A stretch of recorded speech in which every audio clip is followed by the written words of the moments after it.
Item ಯಾವುದೇ ಇರಲಿ try ಮಾಡಿ ಆಚಿ ಚಿಕನ್ ಮಸಾಲಾ. ಆಚಿ ಚಿಕನ್ ಮಸಾಲಾ.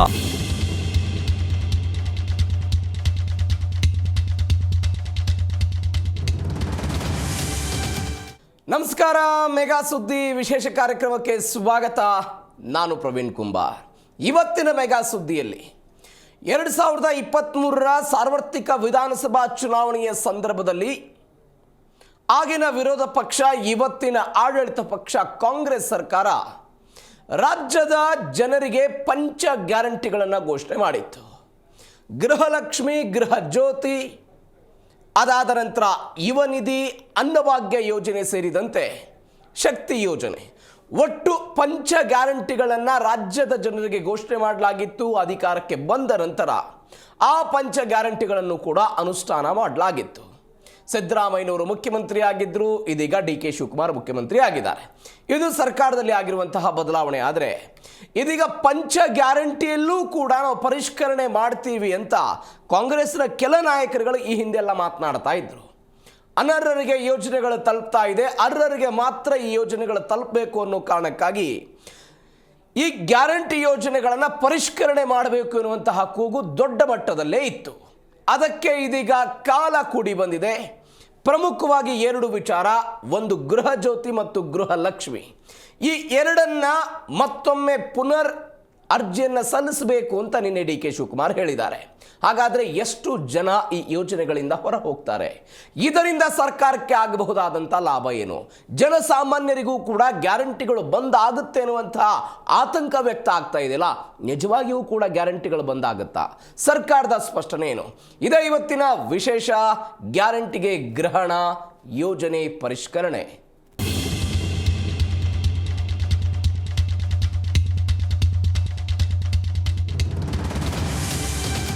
ಪ್ರತಿ ತಿಂಗಳು ಕೂಡ ಮಾಸಿಕವಾಗಿ 2,000 ರೂಪಾಯಿ ಮನೆಯ ಯಜಮಾನಿಗೆ ಅಂತ ಗೃಹಲಕ್ಷ್ಮಿ ಯೋಜನೆ ಬರ್ತಾ ಇತ್ತು. ಗೃಹಲಕ್ಷ್ಮಿ ಯೋಜನೆ, ಇದರ ಜೊತೆಗೆ ಮತ್ತೊಂದು ಗೃಹ ಜ್ಯೋತಿ. ಪ್ರತಿ ಮನೆಗೂ ಕೂಡ 200 ಯೂನಿಟ್ ವಿದ್ಯುತ್ ಉಚಿತವಾಗಿ ಕೊಡುವಂಥ ಯೋಜನೆ. ಆದರೆ ಇದುವರೆಗೂ ಕೂಡ ಇದರಲ್ಲೂ ಕೂಡ ಕೆಲವೊಂದಿಷ್ಟು ಫಲಾನುಭವಿಗಳು ಯಾರ್ಯಾರು ಅನರ್ಹರಿದ್ದಾರೋ ಅವರು ಕೂಡ ಇದರಲ್ಲಿ ಅರ್ಹರು ಅಂತ ಬಿಂಬಿಸಿಕೊಂಡು ಯೋಜನೆಯನ್ನು ತಮ್ಮ ಬಳಕೆಗೆ ತೆಗೆದುಕೊಂಡು ಬಿಟ್ಟಿದ್ದಾರೆ ಎನ್ನುವಂತಹ ದೊಡ್ಡ ಮಟ್ಟದ ಕೂಗು. ಹೀಗಾಗಿ ಇದನ್ನು ಪರಿಷ್ಕರಣೆ ಮಾಡ್ತೀವಿ ಅಂತ ರಾಜ್ಯದ ಮುಖ್ಯಮಂತ್ರಿ ಡಿ.ಕೆ. ಶಿವಕುಮಾರ್ ಅವರು ಹೇಳಿದ್ದಾರೆ. ಈ ವಿಚಾರಕ್ಕೆ ಸಂಬಂಧಪಟ್ಟಂತೆ ಮುಖ್ಯಮಂತ್ರಿ ಡಿ.ಕೆ. ಶಿವಕುಮಾರ್, ಬಿಜೆಪಿ ರಾಜ್ಯಾಧ್ಯಕ್ಷ ಬಿ.ವೈ. ವಿಜಯೇಂದ್ರ, ಡಿ.ವಿ. ಸದಾನಂದಗೌಡರು, ಅದಾದ ನಂತರ ಪಿ.ಸಿ. ಮೋಹನ್ ಮಾತನಾಡಿದ್ದಾರೆ. ಏನು ಹೇಳಿದ್ರು ಒಂದ್ಸರಿ ಕೇಳಿಸ್ಕೊಳ್ಳಿ. ವಿಧಾನಸಭಾ ಚುನಾವಣೆ ಸಂದರ್ಭದಲ್ಲಿ ರಾಜ್ಯದ ಜನ ಕಾಂಗ್ರೆಸ್ ಪಕ್ಷಕ್ಕೆ ಗ್ಯಾರಂಟಿಗಳನ್ನು ಕೊಡಿ ಅಂತೇಳಿ ಬೇಡಿಕೆಯನ್ನು ಇಟ್ಟಿರಲಿಲ್ಲ. ಹೇಗಾದರೂ ಮಾಡಿ ರಾಜ್ಯದಲ್ಲಿ ಅಧಿಕಾರಕ್ಕೆ ಬರಬೇಕು ಅನ್ನುವ ಒಂದು ಹಪಾಹಪಿ ಕಾಂಗ್ರೆಸ್ ಪಕ್ಷಕ್ಕೇನಿತ್ತು. ಸಾಕಷ್ಟು ಭರವಸೆಗಳನ್ನು ಕೊಟ್ಟು, ಗ್ಯಾರಂಟಿಗಳನ್ನು ಕೊಟ್ಟು ಅಧಿಕಾರಕ್ಕೆ ಬಂದಿರುವಂಥ ಕಾಂಗ್ರೆಸ್ ಸರ್ಕಾರ 3 ವರ್ಷಗಳ ಕಳೆದ ನಂತರದಲ್ಲಿ ಮೊದಲನೇದಾಗಿ ಇವರು ಯಾವುದೇ ಗ್ಯಾರಂಟಿಗಳು ಸರಿಯಾಗಿ ತಲುಪಿಸ್ತಕ್ಕಂಥ ಕೆಲಸ ಕೂಡ ಮಾಡ್ತಾ ಇಲ್ಲ. 4 ತಿಂಗಳು 5 ತಿಂಗಳು ಗೃಹಲಕ್ಷ್ಮಿ ಯೋಜನೆಗಳನ್ನು ತಡೆ ಹಿಡಿದುಕೊಂಡು ಚುನಾವಣೆ ಬಂದಾಗ ಒಂದು ರೀತಿ ಚುನಾವಣಾ ಲಕ್ಷ್ಮಿ ಆಗಿರುವಂಥದ್ದು ಗೃಹಲಕ್ಷ್ಮಿ. ಇವತ್ತು ವಿದ್ಯಾರ್ಥಿಗಳಿಗೂ ಕೂಡ ಅನ್ಯಾಯ ಮಾಡ್ತಾ ಇದ್ದಾರೆ. ಈಗ ಗ್ಯಾರಂಟಿಗಳಿಂದ ಸರ್ಕಾರಕ್ಕೆ ಆರ್ಥಿಕ ಸಂಕಷ್ಟ ಪೆಟ್ಟು ಬಿದ್ದಂಥ ಸಂದರ್ಭದಲ್ಲಿ ಒಂದೊಂದಾಗಿ ನೆಪಗಳನ್ನು ಒಡ್ಡಿ ಈಗ ಗ್ಯಾರಂಟಿಗಳ ಫಲಾನುಭವಿಗಳು ಏನಿದ್ದಾರೆ ಆ ಸಂಖ್ಯೆಯನ್ನು ಲಕ್ಷ ಸಂಖ್ಯೆಯನ್ನು ಇಳಿಸ್ತಕ್ಕಂಥ ಒಂದು ದುಸ್ಸಾಹಸಕ್ಕೆ ಕಾಂಗ್ರೆಸ್ ಸರ್ಕಾರ ಕೈ ಹಾಕಿರುವಂಥದ್ದು. ಒಂದು ಈ ಸಂದರ್ಭ ಹೇಳ್ತೇನೆ, ಯಾರು ಅದಕ್ಕೆ ಅರ್ಹರಿದ್ದಾರೋ ಕೊಡಬೇಕು ಅನ್ನೋದ್ರ ಬಗ್ಗೆ ಎರಡು ಮಾತಿಲ್ಲ. ಇವ್ರದೇ ಸರ್ಕಾರ ಇತ್ತಲ್ಲ, ಹಾಗಾದರೆ 3 ವರ್ಷದ ಕೆಳಗೆ ಕೊಡಬೇಕಾದ್ರೆ ಇದನ್ನು ಯಾಕೆ ಯೋಚನೆ ಮಾಡಲಿಲ್ಲ? ಒಂದು ಕಡೆ ಕಾಂಗ್ರೆಸ್ ಪಕ್ಷದ ಆಡಳಿತ ಪಕ್ಷದ ಶಾಸಕರು ಹೇಳ್ತಾ ಇದ್ದಾರೆ, ಗ್ಯಾರಂಟಿಗಳಿಂದ ನಮ್ಮ ಕ್ಷೇತ್ರಕ್ಕೆ ಅಭಿವೃದ್ಧಿಗೆ ಹಣ ಕೊಡ್ತಾ ಇಲ್ಲ ಅಂತೇಳಿ ದೇಶಪಾಂಡೆ ಅವರು ಹೇಳ್ತಾ ಇದ್ದಾರೆ. ಇವತ್ತು ಗ್ಯಾರಂಟಿಗಳಿಂದ ನಮ್ಗೆ ಅಭಿವೃದ್ಧಿಗೆ ಹಣ ಕೊಡ್ತಾ ಇಲ್ಲ, ಆತ್ಮಹತ್ಯೆ ಮಾಡ್ಕೊಳ್ತಕ್ಕಂಥ ಪರಿಸ್ಥಿತಿ ನಿರ್ಮಾಣ ಆಗಿದೆ ಅಂತೇಳಿ ರಾಜಕೀಯವಾಗಿ ಕಾಂಗ್ರೆಸ್ ಪಕ್ಷದ ಶಾಸಕರು ಹೇಳ್ತಾ ಇದ್ದಾರೆ. ಹಿಂದಿನ ಮುಖ್ಯಮಂತ್ರಿಗಳ ಹಣಕಾಸಿನ ಏನಿದ್ರು ಬಸವರಾಜ ರೆಡ್ಡಿ ಅವರು ಗ್ಯಾರಂಟಿಗಳಿಂದ ಇವತ್ತು ಆರ್ಥಿಕ ಸಂಕಷ್ಟದಲ್ಲಿ ಕರ್ನಾಟಕ ಸಿಲುಕಾಕೊಂಡಿದೆ ಅಂತ ಹೇಳ್ತಾ ಇದ್ದಾರೆ. ಈ ವಾಸ್ತವಿಕ ಸತ್ಯವನ್ನು ಮರೆಮಾಚಿ ಇವತ್ತೇನೋ ಭಾಳ ಸುಧಾರಣೆ ಮಾಡ್ತೇವೆ ಅಂಥೇಳಿ ಇವತ್ತು ಲಕ್ಷ ಫಲಾನುಭವಿಗಳನ್ನು ಕಡಿತ ಮಾಡುವಂಥ ಕೆಲಸವನ್ನು ಇವತ್ತು ಮಾಡ್ತಾ ಇರ್ತಕ್ಕಂಥದ್ದು ಸರಿಯಲ್ಲ. ಇವತ್ತು ನಾನು ಕಾಂಗ್ರೆಸ್ ಮುಖಂಡರ ಹೇಳಿಕೆಯನ್ನು ಕೂಡ ಗಮನಿಸಿದ್ದೇನೆ. ಅನರ್ಹರಿಗೆ ಯಾಕೆ ಮತ್ತು ಚುನಾವಣೆ ಸಂದರ್ಭದಲ್ಲಿ ಹೇಳಬೇಕಿತ್ತಲ್ಲ, ಹಾಗಾದರೆ ಏನು ಮುಖಪುಟದಲ್ಲಿ ಜಾಹೀರಾತುಗಳನ್ನು ಕೊಡ್ತಾ ಇದ್ರಲ್ಲ, ಅರ್ಹರಿಗೆ ಮಾತ್ರ ನಾವು ಗ್ಯಾರಂಟಿಗಳನ್ನು ಕೊಡ್ತೇವೆ ಅಂತ ಹೇಳಬೇಕಿತ್ತು ಮುಂಚೆ. ಎಲ್ಲಿ ಹೇಳಿದ್ರಿ ನೀವು? ರಾಜ್ಯದಲ್ಲಿರ್ತಕ್ಕಂಥ ಎಲ್ಲ ಗೃಹಿಣಿಯರಿಗೆ ಗೃಹಲಕ್ಷ್ಮಿ ಕೊಡ್ತೇನೆ ಅಂತೇಳಿ ಈಗ ಅವರು ಅನರ್ಹರು ಅಂತೇಳಿ ಅವರು ಅಪಮಾನ ಮಾಡುವಂಥ ಕೆಲಸ ಇವತ್ತೇನು ಕಾಂಗ್ರೆಸ್ ಸರ್ಕಾರ ಮಾಡೋಕ್ಕೆ ಹೊರಟಿದ್ದಾರೆ. ಇದು ಖಂಡಿತ ಸರಿಯಲ್ಲ. ಚುನಾವಣೆ ಸಂದರ್ಭ ಬಂದಾಗ ಹೇಳೋದೊಂದು, ಈಗ ಬೇರೆ ಬೇರೆ ಧ್ವನಿಯನ್ನು ಬದಲಾವಣೆ ಮಾಡ್ತಾ ಇರ್ತಕ್ಕಂಥದ್ದು, ಕತ್ತರಿ ಆಗ್ತಕ್ಕಂಥ ಕೆಲಸ ಯೋಜನೆಯನ್ನು ಮಾಡಿಕೊಟ್ಟಿದ್ದಾರೆ. ಇದು ಖಂಡಿತ ಸರಿಯಲ್ಲ. ಕಾಂಗ್ರೆಸ್ ಸರ್ಕಾರ ಗ್ಯಾರಂಟಿಗಳ ಮೇಲೆ ಅಹಿಂದ ಹೆಸರಿನಲ್ಲಿ ಇವತ್ತು ಈ ಸರ್ಕಾರ ಬಂದಿದೆ. ಇವತ್ತು 3 ವರ್ಷಗಳಲ್ಲಿ ಸರ್ಕಾರ ಇವರ ಸಾಧನೆ ಶೂನ್ಯ. ಎಲ್ಲದರ ಬೆಲೆ ಕೂಡ ಜಾಸ್ತಿ ಮಾಡಿದ್ದಾರೆ. ಅದು ಎಲೆಕ್ಟ್ರಿಸಿಟಿ ಬಿಲ್ ಇರ್ಬೋದು, ವಾಟರ್ ಬಿಲ್ ಇರಬಹುದು, ಪ್ರಾಪರ್ಟಿ ರಿಜಿಸ್ಟ್ರೇಷನ್ ಇರಬಹುದು, ಹಾಲಿನ ದರ ಇರ್ಬೋದು, ಎಲ್ಲವನ್ನೂ ಕೂಡ ಬೆಲೆ ಗೈಡ್ಲೈನ್ಸ್ ಕೂಡ ಎಲ್ಲವನ್ನೂ ಕೂಡ ಜಾಸ್ತಿ ಮಾಡಿದೆ. ಇವತ್ತು ಇದೆಲ್ಲವನ್ನು ಮಾಡಿ ಕೂಡ ಜನಗಳ ಮೇಲೆ ಬರೆ ಎಳೆದು ಕೂಡ ಈ ಸರ್ಕಾರ ದಿವಾಳಿ ಆಗಿದೆ. ಇದಕ್ಕೆ ಇವಾಗ ಏನಾಗಿದೆ, ಈ ಒಂದು ದಿವಾಳಿತನವನ್ನು ಉಳಿಸ್ಕೊಳ್ಳಿಕ್ಕೆ ಇವಾಗ ಏನು ಈ ಸರ್ಕಾರ ಏನೊಂದು ಗ್ಯಾರಂಟಿ ಹೆಸರಿನಲ್ಲಿ ಬಂತು, ಗ್ಯಾರಂಟಿಗಳನ್ನ ಮರುಪರಿಶೀಲನೆ ಮಾಡ್ತಾ ಇದ್ದಾರೆ. ಇವಾಗ ಸತ್ತೋಗಿರೋರು ತೊಗೊಳ್ತಾ ಇದ್ದಾರೆ, ಈ ಥರ ಒಂದು ಎಲ್ಲವನ್ನು ಹೇಳಿ ಮತ್ತೆ ಇದನ್ನು ಮಾಡಿ ಗ್ಯಾರಂಟಿಯನ್ನು ಕೂಡ ಕೊಡದಿರ ಈ ರಾಜ್ಯದ ಜನರಿಗೆ ಮೋಸ ಮಾಡ್ತಾರೆ. ಖಂಡಿತವಾಗಲೂ ಕೂಡ ಮುಂಬರುವ ದಿನಗಳಲ್ಲಿ ಈ ಸರ್ಕಾರಕ್ಕೆ, ಈ ಒಂದು ಮುಖ್ಯಮಂತ್ರಿಗೆ, ಈ ಕಾಂಗ್ರೆಸ್ ಸರ್ಕಾರಕ್ಕೆ ಜನ ತಕ್ಕ ಪಾಠ ಕಲಿಸ್ತಾರೆ. ಸರ್, ಆಡಳಿತದಲ್ಲಿ ಫೈಲ್ಯೂರ್ ಆದಾಗೆಲ್ಲ ಅದಕ್ಕೊಂದು ಹೊಸ ಸೂತ್ರವನ್ನು ಕೊಡುವಂಥದ್ದು, ಅದು ಜನವಿರೋಧಿ ಆಗಲಿ ಮತ್ತೊಂದಾಗಲಿ, ಇದೊಂದು ಕಾಂಗ್ರೆಸ್ನವರ ಅದೊಂದು ಚಟ ಅವ್ರದ್ದು. ಈಗ ನೋಡಿ, ಅವರಲ್ಲಿ ದುಡ್ಡಿಲ್ಲ, ದುಡ್ಡು ಬೇಡದಕ್ಕೆಲ್ಲ ಖರ್ಚು ಮಾಡ್ತಾರೆ ಅವರು, ಇದಕ್ಕೆ ಖರ್ಚು ಮಾಡಲಿಕ್ಕೆ ಅವರಿಗೆ ದುಡ್ಡಿಲ್ಲ. ಇದನ್ನು ಒಂದು ದಾರಿ ತಪ್ಪಿಸುವಂಥ ಕೆಲಸ ಮಾಡಬೇಕು ಅಂತ ಹೇಳುವಂಥ ಒಂದು ಸಣ್ಣ ಪ್ರಯತ್ನ ಇದಾಗಿದೆ. ಇದು ಆಗಬಾರ್ದು ಅಂತ ಹೇಳುವಂಥ ಆಗ್ರಹ. ಸರ್, ಇವತ್ತು ಇದೊಂದು ಟೆಕ್ನಿಕಲ್ ಯುಗ. ಇವತ್ತು ಯಾರು ಕೂಡ ಹೊಸ ಅರ್ಜಿಗಳನ್ನು ಮಾಡಬೇಕಾಗಿಲ್ಲ, ಎಲ್ಲ ಕೂಡ ಕರೆಕ್ಷನ್ಸ್ ಅದರಲ್ಲೇ ಬರುತ್ತೆ. ಅವನ ಡೆತ್ ಸರ್ಟಿಫಿಕೇಟು ಅದರಲ್ಲಿ ಎಂಟ್ರಿ ಮಾಡಿದರೆ ಆಟೋಮೆಟಿಕಲ್ ಆ ಬೆನಿಫಿಟ್ ಹೋಗಬೇಕು. ಅದಕ್ಕೆ ಸರ್ವೆ ಮಾಡಲಿಕ್ಕೆ ವ್ಯಕ್ತಿಗಳನ್ನು ನೇಮಕ ಮಾಡುವಂಥ ಅವಶ್ಯಕತೆ ಏನಿದೆ? ಒಂದು ಆಫೀಸ್ನಲ್ಲಿ ಕೂತ್ಕೊಂಡು ನಿಮ್ಮ ಟೆಕ್ನಾಲಜಿಯ ಪ್ರಯೋಗಗಳನ್ನು ಮಾಡಿಕೊಂಡು ಯಾರ್ದೆಲ್ಲ ಅವರ ಲಿಸ್ಟ್ ಇದೆಯಾ, ಆ ಲಿಸ್ಟ್ ಇದ್ದವರದ್ದು ಯಾವ ತಾಲೂಕಿನಲ್ಲಿ ಯಾರು ತೀರ್ಕೊಂಡಿದ್ದಾರೆ ಆ ಬೆನಿಫಿಟ್ ಪಡೆಯೋನು, ಆ ತಾಲೂಕಿನ ನಮ್ಮ ತಹಶೀಲ್ದಾರ್ ಅದನ್ನು ಅಪ್ಲೋಡ್ ಮಾಡಿದರೆ ಅದು ಆಟೋಮೆಟಿಕಲಿ ಡಿಲೀಟ್ ಆಗಬೇಕು. ಸರ್, ಇದೆಲ್ಲ ದಾರಿ ತಪ್ಪಿಸುವ ಕೆಲಸ ಅಂತ ನಾನು ಅದಕ್ಕೆ ಹೇಳಿರುವ. ಡೈರೆಕ್ಟ್ ಬೆನಿಫಿಟ್ಸ್ ಟ್ರಾನ್ಸ್ಫರ್ ಆಕೈತಿ, ಸತ್ತಿದ್ರೆ ಆಗಾಕ ಬರೋದಿಲ್ಲ, ಅದು ಬರಲೇಬೇಕು. ಡ್ರಾ ಹೆಂಗೆ ಮಾಡ್ತಾರೆ? ಸತ್ತಾಕಿದ್ರೆ ಎಷ್ಟು ದುರುಪಯೋಗ. ಸರ್, ನೀವು ಕಾಂಗ್ರೆಸ್ಸಿಗರು ಕೊಳ್ಳೆ ಹೊಡೆಯುವುದರಲ್ಲಿ ನಿಸ್ಸೀಮರು. ಯಾವ್ಯಾವ ಮಾರ್ಗದ ಮುಖಾಂತರ, ಸತ್ತವನ ಹೆಸರಿನಲ್ಲಿ ಆಗಿರ್ಬೋದು, ಹುಟ್ಟದವನ ಹೆಸರಿನಲ್ಲಿ ಆಗಿರ್ಬೋದು, ಅದು ದುಡ್ಡು ಮಾಡುವುದೇ ಅವರ ಜಾಯಮಾನ. ಇದ್ರ ಜೊತೆಗೆ ನಮ್ಮ ಸುಮಾರು 100 ಚಿಲ್ಲರೆ ಕೋಟಿ ರೂಪಾಯಿ ಹಣ ಈಗಾಗಲೇ ಕೆಲವು ಗೃಹಲಕ್ಷ್ಮಿ ಯಾರು ವಯಸ್ಸಾಗಿತ್ತು, ಯಾರೋ ಯಜಮಾನಿ ತೀರ್ಕೊಂಡಿದ್ರು, ಅದೆಲ್ಲ ಕೆಲವೆಲ್ಲ ತೆಗೆದುಕೊಂಡ್ಬಿಟ್ಟಿದ್ದಾರೆ. ಸೊ ಅದಕ್ಕೆ ನಾವು ಮತ್ತೆ ವಾಪಸ್ಸು ಆ ವಸ್ತುದಲ್ಲಿ ಯಾರ್ಯಾರ್ದೋ ಫೋನ್ ನಂಬರ್ ಕೊಟ್ಬಿಟ್ಟಿದ್ದಾರೆ. ನಾವು ಅದನ್ನು ತನಿಖೆ ಮಾಡಿಸಿದ್ವಿ. ಮೊನ್ನೆ ಬಾಗಲಕೋಟಲ್ಲಿ, ದಾವಣಗೆರೆಯಲ್ಲಿ ಕೂಡ ಟ್ರೈ ಮಾಡಿದೋ, ಬೇರೆ ಕಡೆಲ್ಲ ಟ್ರೈ ಮಾಡಿದೋ, ಸುಮಾರು ಹಳ್ಳಿಗಳಲ್ಲಿ ಮಾಡಿದ್ವಿ. ಯಾರೋ ನಂಬರ್ಗೆ ಫೋನ್ ಹೋಗ್ತಾಯಿದೆ, ಅವ್ರ ಹತ್ರ ಇಲ್ಲ, ಮಾಹಿತಿ ಇಲ್ಲ. ಸೊ ಯಾರು ನಿಜವಾಗ್ಲೂ ಒರಿಜಿನಲ್ ಹೋಗ್ತಾ ಇದೆಯೋ ಇಲ್ಲೊಂದು ಚೆಕ್ ಮಾಡಬೇಕಾಗಿದೆ. ಅದಕ್ಕೆ ಮತ್ತೆ ಅವರು ಅರ್ಜಿಗಳನ್ನು ಕೊಡಬೇಕಾಗ್ತದೆ. ಯಾರಿಗೂ ನಿಲ್ಸಕ್ಕೆ ಹೋಗಲ್ಲ ನಾವು, but they will have to give an application. ಯಾರ ಹಣನೂ ಕೂಡ ತೆಗೆದಾಕಬೇಕು ಅಂತ ನಮಗೆ ಇಷ್ಟ ಇಲ್ಲ, ತೆಗೆಯೋದು ಇಲ್ಲ. ಬಟ್ ಅವ್ರು ಕರೆಕ್ಟ್ ಮಾಹಿತಿಯನ್ನು ಅವರು ಕೊಡಬೇಕು. ಯಾವ ಬ್ಯಾಂಕಲ್ಲಿ ತೆಗೆದುಕೊಳ್ತಾ ಇದ್ದೀವಿ, ನಮ್ಮ ಕರ್ನಾಟಕದ ಬ್ಯಾಂಕ್ ಹೋಗ್ತಾ ಇದೆಯಾ, ಹೊರಗಡೆ ರಾಜ್ಯಕ್ಕೆ ಹಣ ಹೋಗ್ತಾ ಇದೆಯಾ, ಇಲ್ಲ ಅವ್ರು ಏನಾದ್ರು ಈ ಪೋಜಿ ಸ್ಕೀಮ್ಗಳಲ್ಲಿ ಯಾರಾದ್ರು ಸಣ್ಣ ಲಂಚಕ್ಕೋ ಇಲ್ಲ ಅಂದರೆ ಯಾವುದಾದ್ರು ಒಂದು ಸಾಲ ತೆಗೆದುಕೊಂಡೋದ್ಕೋ ಇಲ್ಲ ಯಾವುದಾದ್ರು ಒಂದು ಸ್ಕೀಮ್ಗೋ ಆ ದುಡ್ಡು ಹೋಗ್ತಾ ಇದೆಯಾ ಅನ್ನೋದೆಲ್ಲ ಕೂಡ ನಮಗೆ ಮಾಹಿತಿ ಬೇಕಾಗ್ತದೆ. ಏಕೆಂದರೆ ಅವರು ಬದುಕಲಿ ಅಂಥೇಳಿ ಆರ್ಥಿಕವಾದಂಥ ಶಕ್ತಿ ಸಿಗಬೇಕು, ಅವ್ರಿಗೆ ಕುಟುಂಬಕ್ಕೆ ಅನುಕೂಲ ಆಗಬೇಕು ಅಂಥೇಳಿ ನಾವು ಈ ಗೃಹಲಕ್ಷ್ಮಿ ಕೊಡ್ತಾಯಿದ್ದೀವಿ. ಗೃಹಜ್ಯೋತಿಗೂ ಕೂಡ ಅವರು ಅರ್ಜಿಯನ್ನು ಕೊಡಬೇಕು. 1,64,000 ಜನ ಯಾರು ಮನೇಲಿದ್ದಾರೆ ಅವರಿಗೆಲ್ಲ ಕೊಡ್ತಾಯಿದ್ದೀವಿ. ಅವರು ಕೂಡ ಒಬ್ಬೊಬ್ಬರು 5, 6, 7 ಇದಿದೆ ಅವ್ರಿಗೆ.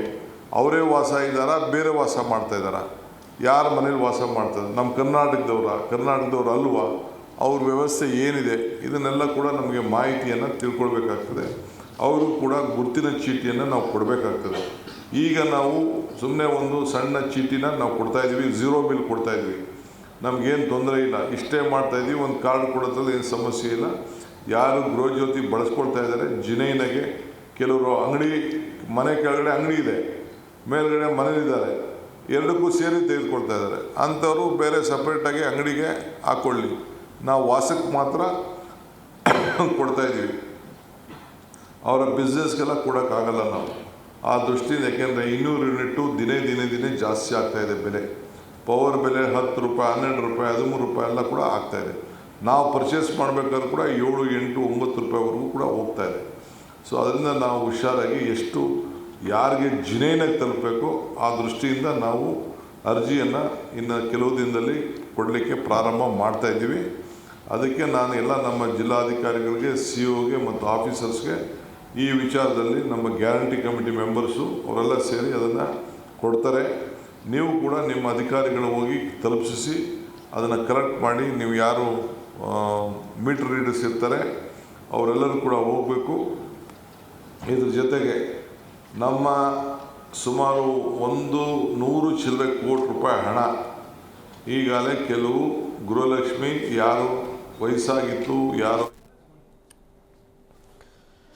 ಎಸ್ DK ಶಿವಕುಮಾರ್ ಅವರ ಮಾತುಗಳನ್ನು ಕೇಳಿಸ್ಕೊಂಡ್ರಿ. ಅದಕ್ಕೆ ಟೀಕೆ ಟಿಪ್ಪಣಿ ಎನ್ನುವಂತೆ BJP ನಾಯಕರು ಈ ಪರಿಷ್ಕರಣೆಯ ವಿರುದ್ಧ ಇದೀಗ ಧ್ವನಿ ಎತ್ತಿದ್ದಾರೆ. ಹಾಗಾದರೆ ಪರಿಷ್ಕರಣೆ ಅಗತ್ಯ ಇದೆಯಾ ಅಥವಾ ಪರಿಷ್ಕರಣೆ ಇಲ್ಲದೆ ಈಗಿರುವಂಥ ವ್ಯವಸ್ಥೆಯನ್ನೇ ಮುಂದುವರಿಸಬೇಕಾ? ಈ ವಿಚಾರದ ಬಗ್ಗೆ ನೀವು ಕೂಡ ಕರೆ ಮಾಡಿ ನಿಮ್ಮ ಅಭಿಪ್ರಾಯವನ್ನು ಕೂಡ ಹಂಚ್ಕೊಳ್ಬೋದು. ಸ್ಕ್ರೀನ್ ಮೇಲೆ ಕಾಣ್ತಾ ಇರುವಂಥ ನಂಬರ್ಗೆ ಕರೆ ಮಾಡಿ ನೀವು ಕೂಡ ಮಾತನಾಡ್ಬೋದು. ನೀವು ನೋಡಿ, 2023ರಲ್ಲಿ ಕಾಂಗ್ರೆಸ್ ಅಧಿಕಾರಕ್ಕೆ ಬಂದಾಗ ಬಜೆಟ್ನಲ್ಲಿ ಗ್ಯಾರಂಟಿ ಯೋಜನೆಗಳಿಗಾಗಿಯೇ 51,000 ಕೋಟಿ ರೂಪಾಯಿನ ಮೀಸಲಿಡ್ತಾ ಬಂತು. 51,000 ಕೋಟಿ ರೂಪಾಯಿ.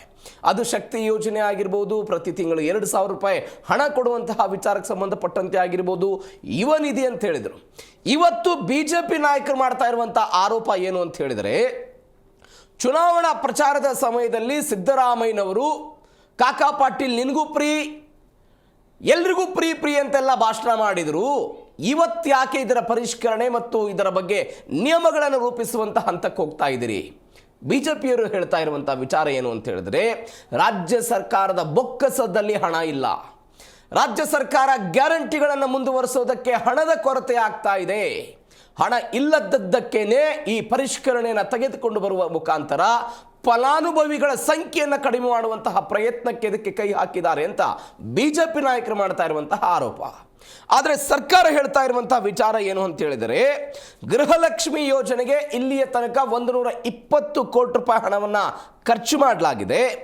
ಅದರಲ್ಲಿ 5,95,000 ಜನ ಅನರ್ಹರಿದ್ದಾರೆ. 4.5 ಲಕ್ಷ ಜನ ಮಹಿಳೆಯರು ಈಗಾಗಲೇ ಮೃತಪಟ್ಟಿದ್ದಾರೆ. ಈ ಮೃತಪಟ್ಟಂತಹ 4.5 ಲಕ್ಷ ಮಹಿಳೆಯರ ಖಾತೆಗೂ ಕೂಡ ಹಣ ಹೋಗ್ತಾ ಇದೆ. ಇದರಿಂದ ರಾಜ್ಯ ಸರ್ಕಾರದ ಬೊಕ್ಕಸಕ್ಕೆ ಸರಿಸುಮಾರು ಒಂದು 80 ಕೋಟಿ ರೂಪಾಯಿಂದ 100 ಕೋಟಿ ರೂಪಾಯಿ ಹಣ ಖರ್ಚಾಗ್ತಾ ಇದೆ ಅಂತ ಸರ್ಕಾರ ಮಾಡ್ಕೊಳ್ತಾ ಇರುವಂತಹ ಸಮರ್ಥನೆ ಮತ್ತು ಈ ಆದಾಯವನ್ನು ಅಭಿವೃದ್ಧಿ ಕೆಲಸಗಳಿಗಾಗಿ ನಾವು ಬಳಕೆ ಮಾಡಿಕೊಳ್ತೀವಿ. ಯಾವ ಮೃತಪಟ್ಟವರ ಖಾತೆಗಳಿಗೆ ಹೋಗ್ತಾ ಇದೆ? ಈಗ ಅವಾಗೇನಿತ್ತು ಒಂದು ರೂಲ್ಸು, ಗ್ಯಾರಂಟಿಗಳ ಯೋಜನೆಗಳು ಬಂದಾಗ ಮನೆಯ ಯಜಮಾನತಿಗೆ ಮಾತ್ರ ಪ್ರತಿ ತಿಂಗಳು 2,000 ರೂಪಾಯಿ ಹಣವನ್ನು ಅಂತ. ಆದರೆ ತಾಂತ್ರಿಕ ಕಾರಣಗಳಿಂದ ಒಂದೇ ಮನೆಯ 2 ಹೆಣ್ಣು ಮಕ್ಕಳಿಗೂ ಕೂಡ ಹಣ ಸಂದಾಯ ಆಗ್ತಾ ಇದೆ ಎನ್ನುವಂಥ ವಿಚಾರ ಸರ್ಕಾರ ನಡೆಸಿದಂಥ ಒಂದು ಸರ್ವೆಯಲ್ಲಿ ಗೊತ್ತಾಗಿದೆ ಅಂತೆ. ಈಗ ಒಂದೇ ಕುಟುಂಬ, ಒಂದು ರೇಷನ್ ಕಾರ್ಡ್ ಇರುತ್ತೆ. ಆ ರೇಷನ್ ಕಾರ್ಡ್ನಲ್ಲಿ ಮನೆಯ ಯಜಮಾನತಿ ಯಾರಿರ್ತಾರೋ ಅವರ ಖಾತೆಗೆ ಮಾತ್ರ ಪ್ರತಿ ತಿಂಗಳು 2,000 ರೂಪಾಯಿ ಹಣ ಜಮೆ ಆಗಬೇಕು. ಆದರೆ ಸರ್ಕಾರ ಹೇಳ್ತಾ ಇದೆ ಹಾಗಾಗ್ತಾ ಇಲ್ಲ. ಕೆಲವೊಂದಿಷ್ಟು ಕುಟುಂಬಗಳಲ್ಲಿ 1ಕ್ಕಿಂತ 2 ಫಲಾನುಭವಿಗಳಿಗೂ ಕೂಡ ಈ ಹಣ ಸಂದಾಯ ಆಗ್ತಾ ಇದೆ. ಈ ಹಣ ಸಂದಾಯ ಆಗ್ತಾ ಇರುವುದನ್ನು ಕಟ್ ಮಾಡುವ ಭಾಗವಾಗಿಯೂ ಕೂಡ ನಾವು ಪರಿಷ್ಕರಣೆ ಮಾಡ್ತಾ ಇದ್ದೀವಿ ಅಂತ. ಏನು ಪರಿಷ್ಕರಣೆ? ಹೊಸದಾಗಿ ಎಲ್ಲರೂ ಕೂಡ ಅರ್ಜಿಯನ್ನು ಸಲ್ಲಿಕೆ ಮಾಡಬೇಕು. ಅರ್ಜಿಯನ್ನು ಸ್ವತಃ ಆಯಾ ಗ್ರಾಮ ಪಂಚಾಯಿತಿ ಅಭಿವೃದ್ಧಿ ಅಧಿಕಾರಿ ಅಂದರೆ PDOಗಳು ಏನಿರ್ತಾರೆ ಅವರು ಮನೆ ಮನೆಗೆ ಹೋಗಿ ಪರಿಶೀಲನೆ ಮಾಡ್ತಾರಂತೆ. ಪರಿಶೀಲನೆ ಮಾಡುವಂತಹ ಸಮಯದಲ್ಲಿ ಅವುಗಳಿಗೆ ಫೋಟೋ ಕೊಡಬೇಕು. ಒಂದು ವೇಳೆ ಅಲ್ಲಿ ಫೋಟೋ ಇಲ್ಲದೆ ಇದ್ದಾಗಲೂ ಕೂಡ PDOಗಳೇ ಅಲ್ಲೇ ಸ್ವತಃ ಸ್ಪಾಟ್ನಲ್ಲೇ ಫೋಟೋಗಳನ್ನು ಲಗತ್ತಿಸಬೇಕು. ಇತ್ಯಾದಿ ನಿಯಮಗಳನ್ನು ಇದೀಗ ಹೊಸದಾಗಿ ತರುವ ಪ್ರಯತ್ನವನ್ನು ಸರ್ಕಾರ ಮಾಡ್ತಾ ಇದೆ. ಉದ್ದೇಶ ಸ್ಪಷ್ಟವಾಗಿದೆ, ಮೃತಪಟ್ಟವರನ್ನ ಅನರ್ಹರನ್ನ ಈ ಯೋಜನೆಗಳಿಂದ ಕೈ ಬಿಡುವಂಥದ್ದು. ಈಗ ಸರ್ಕಾರ ಏನು ಹೇಳ್ತಾ ಇದೆ ಅಂತ ಹೇಳಿದರೆ, ಅನರ್ಹ ಖಾತೆಗಳಿಗೆ 64 ಕೋಟಿ ರೂಪಾಯಿ ಈ ತನಕವೂ ಕೂಡ ಜಮೆ ಆಗಿತ್ತು, ಹೆಚ್ಚು ಜಮೆ ಆಗಿದೆ. ಅದರ ಪೈಕಿ 64 ಕೋಟಿ ರೂಪಾಯಿ ಹಣವನ್ನು ನಾವು ಮರು ವಸೂಲಿ ಮಾಡ್ಕೊಂಡಿದ್ದೀವಿ ಅಂತ. ಯಾರ್ಯಾರ ಅನರ್ಹ ಖಾತೆಗಳಿಗೆ ಹಣ ಜಮಾ ಆಗಿತ್ತಲ್ಲ 2,200 ರೂಪಾಯಿ ಪ್ರತಿ ತಿಂಗಳ, ಅದರಲ್ಲಿ ಕಳೆದ 3 ವರ್ಷಗಳಲ್ಲಿ 64 ಕೋಟಿ ರೂಪಾಯಿಯನ್ನು ಮರು ವಸೂಲಿ ಮಾಡಿಬಿಟ್ಟಿದ್ದೀವಿ, ವಾಪಸ್ ಬಂದಿದೆ ನಮ್ಮ ಸರ್ಕಾರದ ಖಾತೆಗೆ. ಅದರ ಮುಂದುವರೆದ ಭಾಗವಾಗಿ ಪರಿಷ್ಕರಣೆ ಅಂತ ಅವರೆಲ್ಲ ಸಮರ್ಥನೆ ಮಾಡ್ತಾ ಇದ್ದಾರೆ. ಆದರೆ ಜನಸಾಮಾನ್ಯರಿಗೆ ನೋಡಿ, ನೀವು ಅನೇಕ ತಿಂಗಳುಗಳಿಂದ ಗೃಹಲಕ್ಷ್ಮಿ ಸಂದಾಯ ಆಗಲಿಲ್ಲ. ಮಧ್ಯಂತರ ಕಳೆದ ಬೆಳಗಾವಿಯ ವಿಧಾನಸೌಧದ ಅಧಿವೇಶನದ ಸಮಯದಲ್ಲಿ ಬಿಜೆಪಿಯ ಶಾಸಕ ಮಹೇಶ್ ತೆಂಗಿನಕಾಯಿ ಒಂದು ದೊಡ್ಡ ಮಟ್ಟದ ಪ್ರಶ್ನೆಯನ್ನು ಕೇಳಿದರು. 2 ತಿಂಗಳ ಗೃಹಲಕ್ಷ್ಮಿ ಹಣ ಜಮೆ ಆಗಿಲ್ಲ, ಆ 5,000 ಕೋಟಿ ರೂಪಾಯಿ ಹಣ ಎಲ್ಲಿ ಹೋಯಿತು ಅಂತೆಲ್ಲ ಪ್ರಶ್ನೆ ಮಾಡಿದ್ರು. ಅದಕ್ಕೆ ಸಮರ್ಥನೆ ಕೊಡುವಂತಹ ಪ್ರಯತ್ನಗಳಾಯಿತು. ಅದಾದ ನಂತರ ಅವತ್ತಿನ ಮಹಿಳಾ ಮತ್ತು ಮಕ್ಕಳ ಕಲ್ಯಾಣ ಇಲಾಖೆ ಸಚಿವರಾಗಿದ್ದಂತಹ ಲಕ್ಷ್ಮೀ ಹೆಬ್ಬಾಳ್ಕರ್ ಸದನದಲ್ಲಿ ಅದನ್ನು ಒಪ್ಪಿಕೊಳ್ಳುವಂತಹ ಪ್ರಯತ್ನಗಳಾಯಿತು. ದೊಡ್ಡ ಮಟ್ಟದಲ್ಲಿ ಬಿಜೆಪಿ ಹೋರಾಟ ಮಾಡಿದ್ದನ್ನು ನಾವೆಲ್ಲ ನೋಡಿದ್ವಿ. ಇದೀಗ ಜನಸಾಮಾನ್ಯರ ಆಕ್ರೋಶ ಏನು ಅಂತ ಹೇಳಿದರೆ, ಗ್ಯಾರಂಟಿಗಳನ್ನು ಕೊಡ್ತೀವಿ ಅಂತ ಹೇಳಿದಂತಹ ಸರ್ಕಾರ ಯಾಕೆ ಪರಿಷ್ಕರಣೆಗೆ ಮುಂದಾಗುತ್ತೆ? ನೀವು ಮೃತಪಟ್ಟವರನ್ನ ಅನರ್ಹರನ್ನ ಕೈ ಬಿಡುವಂತಹ ಆಲೋಚನೆಯಲ್ಲಿ ಇದೀಗ ಅನೇಕ ಜನ ಯೋಜನೆಯಿಂದನೇ ಹಿಂದುಳಿದು ಬಿಡ್ತಾರೆ. ಈಗ ನೀವು ನೋಡಿ, ಅನೇಕ ಕಡೆ ಗ್ರಾಮಾಂತರ ಪ್ರದೇಶಗಳಲ್ಲಿ ಏನಾಗುತ್ತೆ, ವಯಸ್ಸಾದಂಥ ಅಜ್ಜಿ ಇರುತ್ತೆ, ಅವರ ಡಾಕ್ಯುಮೆಂಟ್ಸ್ಗಳು, ಅವರ ದಾಖಲಾತಿಗಳು ಬೇರೆ ಬೇರೆ ಎಲ್ಲ ಸಮಸ್ಯೆ ಇದ್ದಿದ್ದರ ಕಾರಣಕ್ಕಾಗಿ ಕ್ಷೇತ್ರದ ಶಾಸಕರ ತನಕ ಈ ಸಮಸ್ಯೆಗಳು ಹೋಗ್ತಾ ಇದೆ. ನನಗೆ ಗೃಹಲಕ್ಷ್ಮಿ ಹಣ ಬರ್ತಾ ಇಲ್ಲ, ಗೃಹ ಜ್ಯೋತಿ 200 ಯೂನಿಟ್ ಉಚಿತವಾಗಿ ಸಿಗ್ತಾ ಇಲ್ಲ ಅಂತ. ಯಾಕೆ ಈ ಸಮಸ್ಯೆ ಆಗ್ತಾ ಇದೆ ಅಂತ ಹೇಳಿದ್ರೆ, ಅನುಷ್ಠಾನದಲ್ಲಿ ಕೆಲವೊಂದಿಷ್ಟು ಆದಂತಹ ಗೊಂದಲಗಳ ಪರಿಣಾಮವಾಗಿ ಇಂಥದ್ದೊಂದು ಬೆಳವಣಿಗೆಗಳಾಗ್ತಾ ಇದೆ. ನಿಮಗೆಲ್ಲ ನೆನಪಿದೆ, 2024ರ ಲೋಕಸಭಾ ಚುನಾವಣೆ ಮುಗಿತು.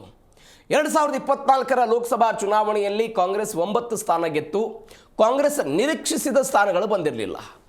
ಅವತ್ತು ಮಾಗಡಿ ಬಾಲಕೃಷ್ಣ ಸೇರಿದಂತೆ, ಚನ್ನಗಿರಿಯ ಶಾಸಕರು ಸೇರಿದಂತೆ ಅನೇಕ ಕಾಂಗ್ರೆಸ್ ನಾಯಕರುಗಳು ಏನು ಹೇಳಿದರು ಅವರು? ಗ್ಯಾರಂಟಿಗಳ ಪರಿಷ್ಕರಣೆಯಾಗಬೇಕು, ಗ್ಯಾರಂಟಿಗಳನ್ನು ಪರಿಷ್ಕರಣೆ ಮಾಡಿ ಬೊಕ್ಕಸಕ್ಕೆ ಆದಾಯವನ್ನು ತೆಗೆದುಕೊಂಡು ಬರಬೇಕು ಅಂತ ಅವತ್ತೆಲ್ಲ ಮಾತನಾಡಿದ್ರು.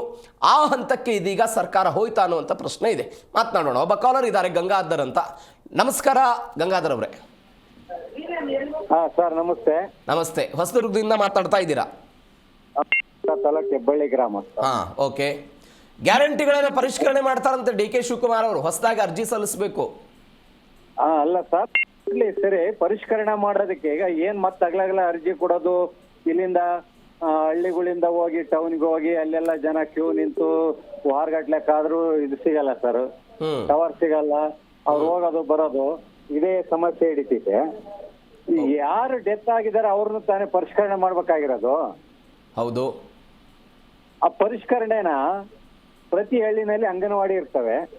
ಓಕೆ. ಅಂಗನವಾಡಿಯವರೇ ಈಗ ಸಮಾಜ ಕಲ್ಯಾಣ ಇಲಾಖೆ ಸಂಬಂಧಪಟ್ಟಂತೆ ಅಂಗನವಾಡಿಯವರು ಅವರು ಈಗ ಯಾವ ಊರಲ್ಲಿ ಡೆತ್ ಆದ್ರು ಅಂದ್ರೆ ಅವರು ಅದನ್ನ ಒಂದು ಇದನ್ನ ಮಾಡ್ಕೊಳ್ತಾರೆ. ಮೃತಪಟ್ಟವರ ಹೆಸರುಗಳೆಲ್ಲ ನೋಂದಣಿ ಆಗಿರುತ್ತೆ, ಯಾರ್ಯಾರು ಮೃತಪಟ್ಟಿದ್ದಾರೆ ಅವ್ರು ಕೈ ಬಿಟ್ಬಿಡಿ ಅಂತ ನೀವು ಹೇಳ್ತಾ ಇರೋದು. ಕೈ ಬಿಟ್ಬಿಡಿ ಅಂತ ಹೇಳ್ತೀವಿ. ಅದನ್ನ ಇಲ್ಲೇ ಪರಿಷ್ಕರಣೆ ಮಾಡ್ಬೇಕಲ್ಲ, ಮತ್ತೆ ಹೋಗೋದು ಅರ್ಜಿ ಹಾಕೋದು ಅದೇನು ಸಮಸ್ಯೆ, ಅದ್ ಬಿಟ್ಬಿಡ್ಬೇಕದು. ಇಲ್ಲ ಅಂದ್ರೆ ಗ್ಯಾರಂಟಿನೇ ಕ್ಯಾನ್ಸಲ್ ಮಾಡ್ಬಿಡ್ಲಿ. ಓಕೆ. ಈಗ ಸರ್ಕಾರದಾಗ ಹಣ ಇಲ್ಲಪ್ಪ ಕೊಡಕ್ಕಾಗಲ್ಲ ಅಂತ ಗ್ಯಾರಂಟಿ ಕ್ಯಾನ್ಸಲ್ ಮಾಡ್ಲಿ. ಬಂದ್ ಮಾಡಲ್ಲ ಅಂತ DK ಶಿವಕುಮಾರ್ ಹೇಳಿ ಸರ್. ನಾವ್ ಯಾವುದೇ ಕಾರಣಕ್ಕೂ ಗ್ಯಾರಂಟಿಗಳನ್ನ ಬಂದ್ ಮಾಡಲ್ಲ. ಗ್ಯಾರಂಟಿಗಳಿಂದ ಜನ ಅಭಿವೃದ್ಧಿ ಹೊಂದಿದ್ದಾರೆ, ಸಾಮಾಜಿಕವಾಗಿ ಪ್ರಗತಿ ಸಾಧಿಸಿದ್ದಾರೆ, ಗ್ಯಾರಂಟಿಗಳನ್ನ ಕೊಡ್ತೀವಿ, ಆದ್ರೆ ಪರಿಷ್ಕರಣೆ ಮಾಡ್ತೀವಿ. ಯಾರ್ಯಾರು ಅನರ್ಹರಿಗೆ ಹೋಗ್ತಾ ಇದೆ, ಒಂದು 64 ಕೋಟಿ ರೂಪಾಯಿ ಹೋಗಿತ್ತು, ವಾಪಸ್ ತೆಗೆದುಕೊಂಡಿದ್ದೀವಿ. ಈಗ ಇನ್ನೂ ಹೆಚ್ಚಿನ ಹಣ ಹೋಗಿದೆ, ಅದನ್ನ ವಾಪಸ್ ತೆಗೆದುಕೊಂಡು ಬರ್ತೀವಿ ಅಂತ ಇದಾರಲ್ಲ ಸರ್, ಅಂಗನವಾಡಿ ಕಾರ್ಯಕರ್ತರು ಇದಾರೆ. ಅವ್ರ ಕಡೆ ಎಲ್ಲ ಯಾರ ಗ್ರಾಮದಲ್ಲಿ ಡೆತ್ ಆಗಿದ್ದಾರೆ ಅಂತ ಅವ್ರ ಹತ್ರ ಎಲ್ಲ ನಮೂದನೆ ಆಗಿರುತ್ತೆ, ಬರ್ಕೊಂಡಿರ್ತಾರೆ. ಅದನ್ನ ಅವ್ರು ಎಲ್ಲ ಗ್ರಾಮ ಪಂಚಾಯತಿ ಕಳಿಸ್ತಾರೆ. ಈಗ ಅವ್ರಿಗೆ ಯಾರಿಗೆ ಗ್ಯಾರಂಟಿ ಇದು ಬರ್ತಾ ಇದೆ ಗೃಹಲಕ್ಷ್ಮಿ ಅಂತೇಳಿ ಅವ್ರಿಗೂ ಗೊತ್ತಿರುತ್ತೆ. ಅಂಗನವಾಡಿ ಕಾರ್ಯಕರ್ತರಿಗೆ ಅವ್ರ ಹತ್ರ ಎಲ್ಲ ಲೀಸ್ಟ್ ಇರುತ್ತೆ. ಆ ಸತ್ತಿರೋದನ್ನ ಅವರು ಸಮಾಜ ಕಲ್ಯಾಣ ಇಲಾಖೆಗೆ ರಿಪೋರ್ಟ್ ಕಳಿಸಿರ್ತಾರೆ. ಅದನ್ನ ಕ್ಯಾನ್ಸಲ್ ಮಾಡಿದಾಯ್ತು. ಮತ್ತೊಂದ್ಸರಿ ಹೊಸದಾಗಿ ಅರ್ಜಿ ಕೊಡಿ.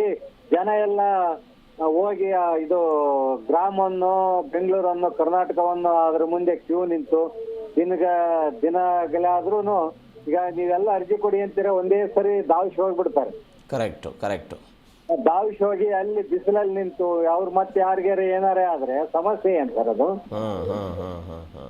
ಅದನ್ನ ಇವರೇ ಪರಿಷ್ಕರಣೆ ಮಾಡ್ಬೋದಲ್ಲ. ಡೆತ್ ಆಗಿರೋರು, ಆಮೇಲೆ ಈಗ ನೌಕರಿಗಿರಿಯರ್ ತಗೊಂತಿದ್ದಾರೆ. ಆಧಾರ್ ಕಾರ್ಡ್ ಹೊಡೆದ್ರೆ, ಆಧಾರ್ ಕಾರ್ಡ್ ನಂಬರ್ ಹೊಡೆದ್ರೆ ಅವ್ರು ಏನ್ ಮಾಡ್ತಿದ್ದಾರೆ ಅಂತೆಲ್ಲ ಗೊತ್ತಾಗುತ್ತಲ್ಲ. ಅಲ್ಲ, ಆ ಲಿಸ್ಟ್ ಅವ್ರ ಕಡೆ ಇದೆ ಅಂತೀಗ. ಯಾರ್ಯಾರು ಆದಾಯ ತೆರಿಗೆಯನ್ನು ಪಾವತಿ ಮಾಡ್ತಿದ್ದಾರೆ, ಯಾರ್ಯಾರ ಮನೆಯ ಯಜಮಾನಿಯ ಗಂಡಂದಿರ ಆದಾಯ ತೆರಿಗೆ ಪಾವತಿ ಆಗ್ತಿದೆ, ಅದೆಲ್ಲವೂ ಕೂಡ ನಮ್ಮ ಹತ್ರ ಇದೆ. ಹೀಗಾಗಿ ನಾವು ಪರಿಷ್ಕರಣೆಯ ಭಾಗವಾಗಿ ಹೊಸದಾಗಿ ಅರ್ಜಿ ಕರೀತಾ ಇದ್ದೀವಿ ಅಂತ.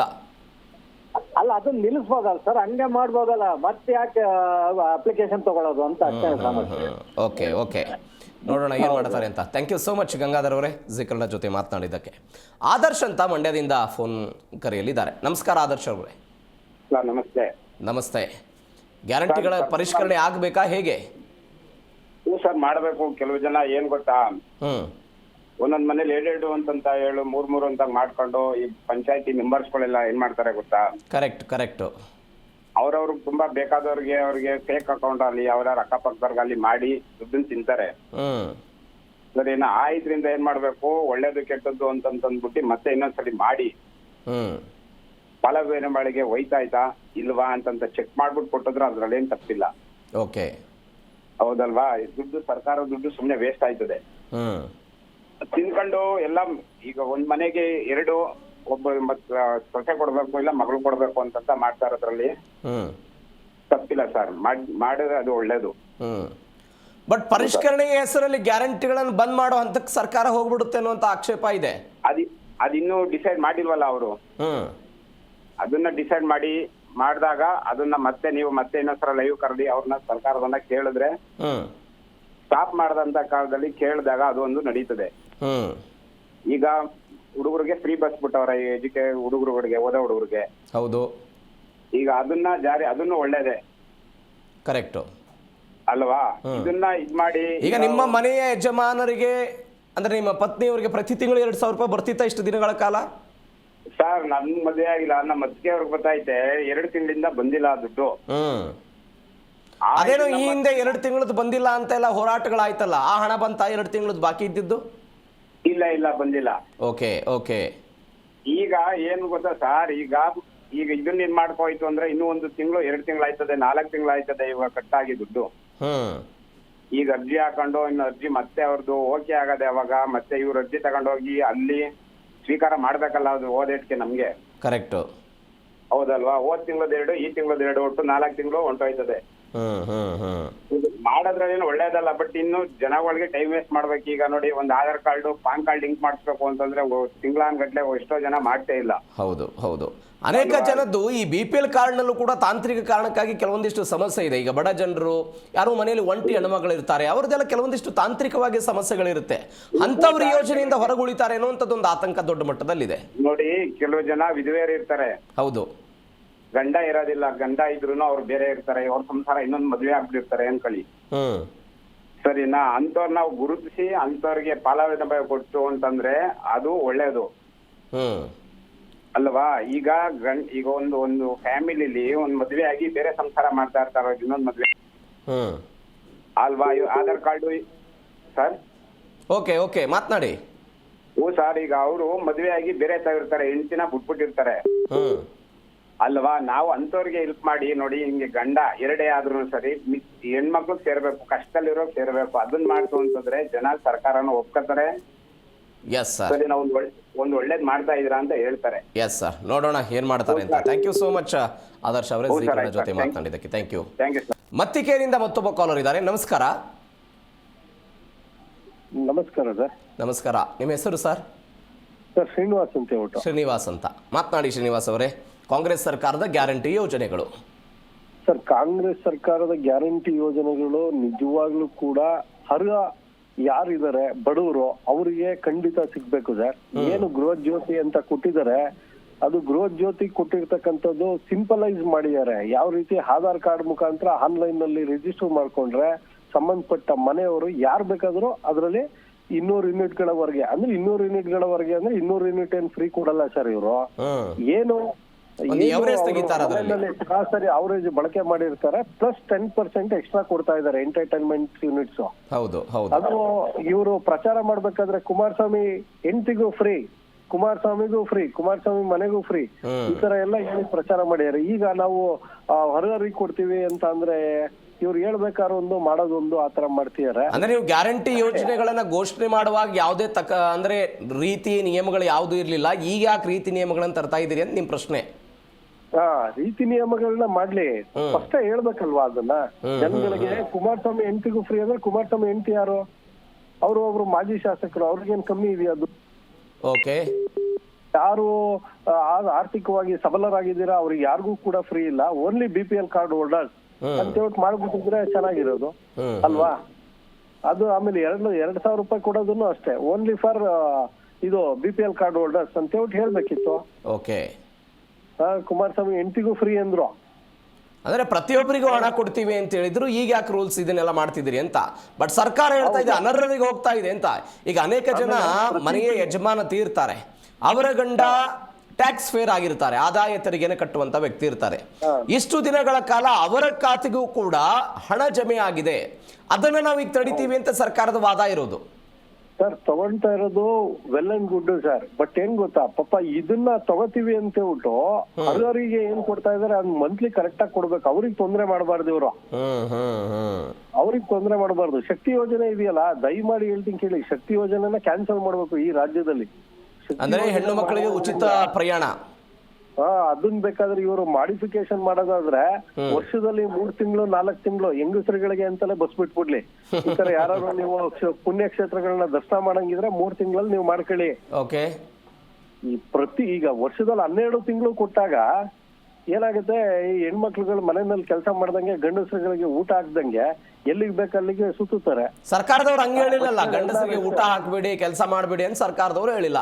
ಎಲ್ಲೋ ಊರಿಗೆ ಹೋಗೋದಕ್ಕೆ, ಧಾರ್ಮಿಕ ಕೇಂದ್ರಗಳಿಗೆ ಹೋಗೋದಕ್ಕೆ ಅನುಕೂಲ ಆಗ್ಲಿ ಅನ್ನೋ ಕಾರಣಕ್ಕಾಗಿ ಆ ಯೋಜನೆ ತಂದಿದ್ದಾರೆ. ಅದನ್ನೇ ಸರ್ ವರ್ಷದಲ್ಲಿ 4 ತಿಂಗಳು ಮಾಡ್ಲಿ. ಇನ್ನು ಬಾಕಿ ಅಂತ 8 ತಿಂಗಳು ಯಾರಿಗೂ ಫ್ರೀ ಇಲ್ಲ, 4 ತಿಂಗಳು ಹೆಂಗಸರುಗಳಿಗೆ ಎಲ್ಲರಿಗೂ ಫ್ರೀ ಈ ಇಡೀ ರಾಜ್ಯದಲ್ಲಿ. ಯಾರು ಎಲ್ಲಿಗೆ ಬೇಕಾದ್ರೆ ಹೋಗಿ, ಬೇಕಾದ್ರೆ ಗಂಡಸರುಗಳು ಅವಾಯ್ಡ್ ಆಗ್ಬಿಡ್ತಾರೆ, ಬಸ್ ಹತ್ತದ್ ಬೇಡ ಕಣಪ್ಪ ಬರೀ ಹೆಂಗಸರುಗಳು ಹೋಗ್ಬಿಡ್ಲಿ ಅಂತ ಹೇಳ್ಬಿಟ್ಟು.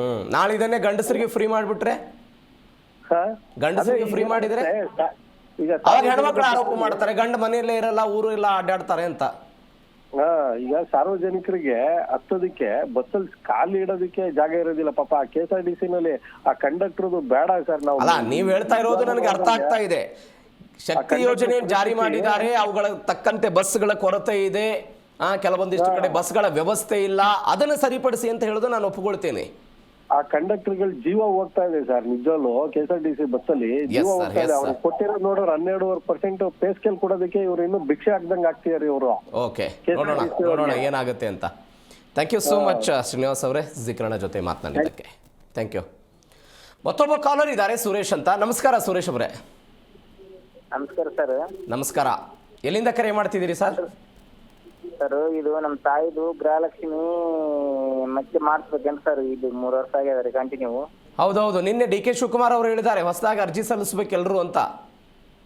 ಹೇಳಿರೇನ್ರಿ ಸರ್? ಹೌದು. ಎಲ್ಲಿಂದ ಕರೆ ಮಾಡ್ತಿದ್ದೀರಿ ನೀವು? ರಾಯಚೂರು ಸರ್. ರಾಯಚೂರು. ಹೌದು ಸರ್. ಇಷ್ಟು ದಿನ ಬಂತ ನಿಮಗೆ ನಿಮ್ಮ ತಾಯಿಯವರಿಗೆ ಗೃಹಲಕ್ಷ್ಮಿ ಹಣ? ಬರ್ತದ ಸರ್. ಅಂದ್ರೆ ಸರ್ ಸೆಕೆಂಡರಿಗೆ ಬರ್ತದೆ ಏನ್ ಸರ್? ಸೆಕೆಂಡರಿಗೆ ಸರ್. ಏನೇನು ಸ್ಪಷ್ಟವಾಗಿ ಮಾತನಾಡಿ.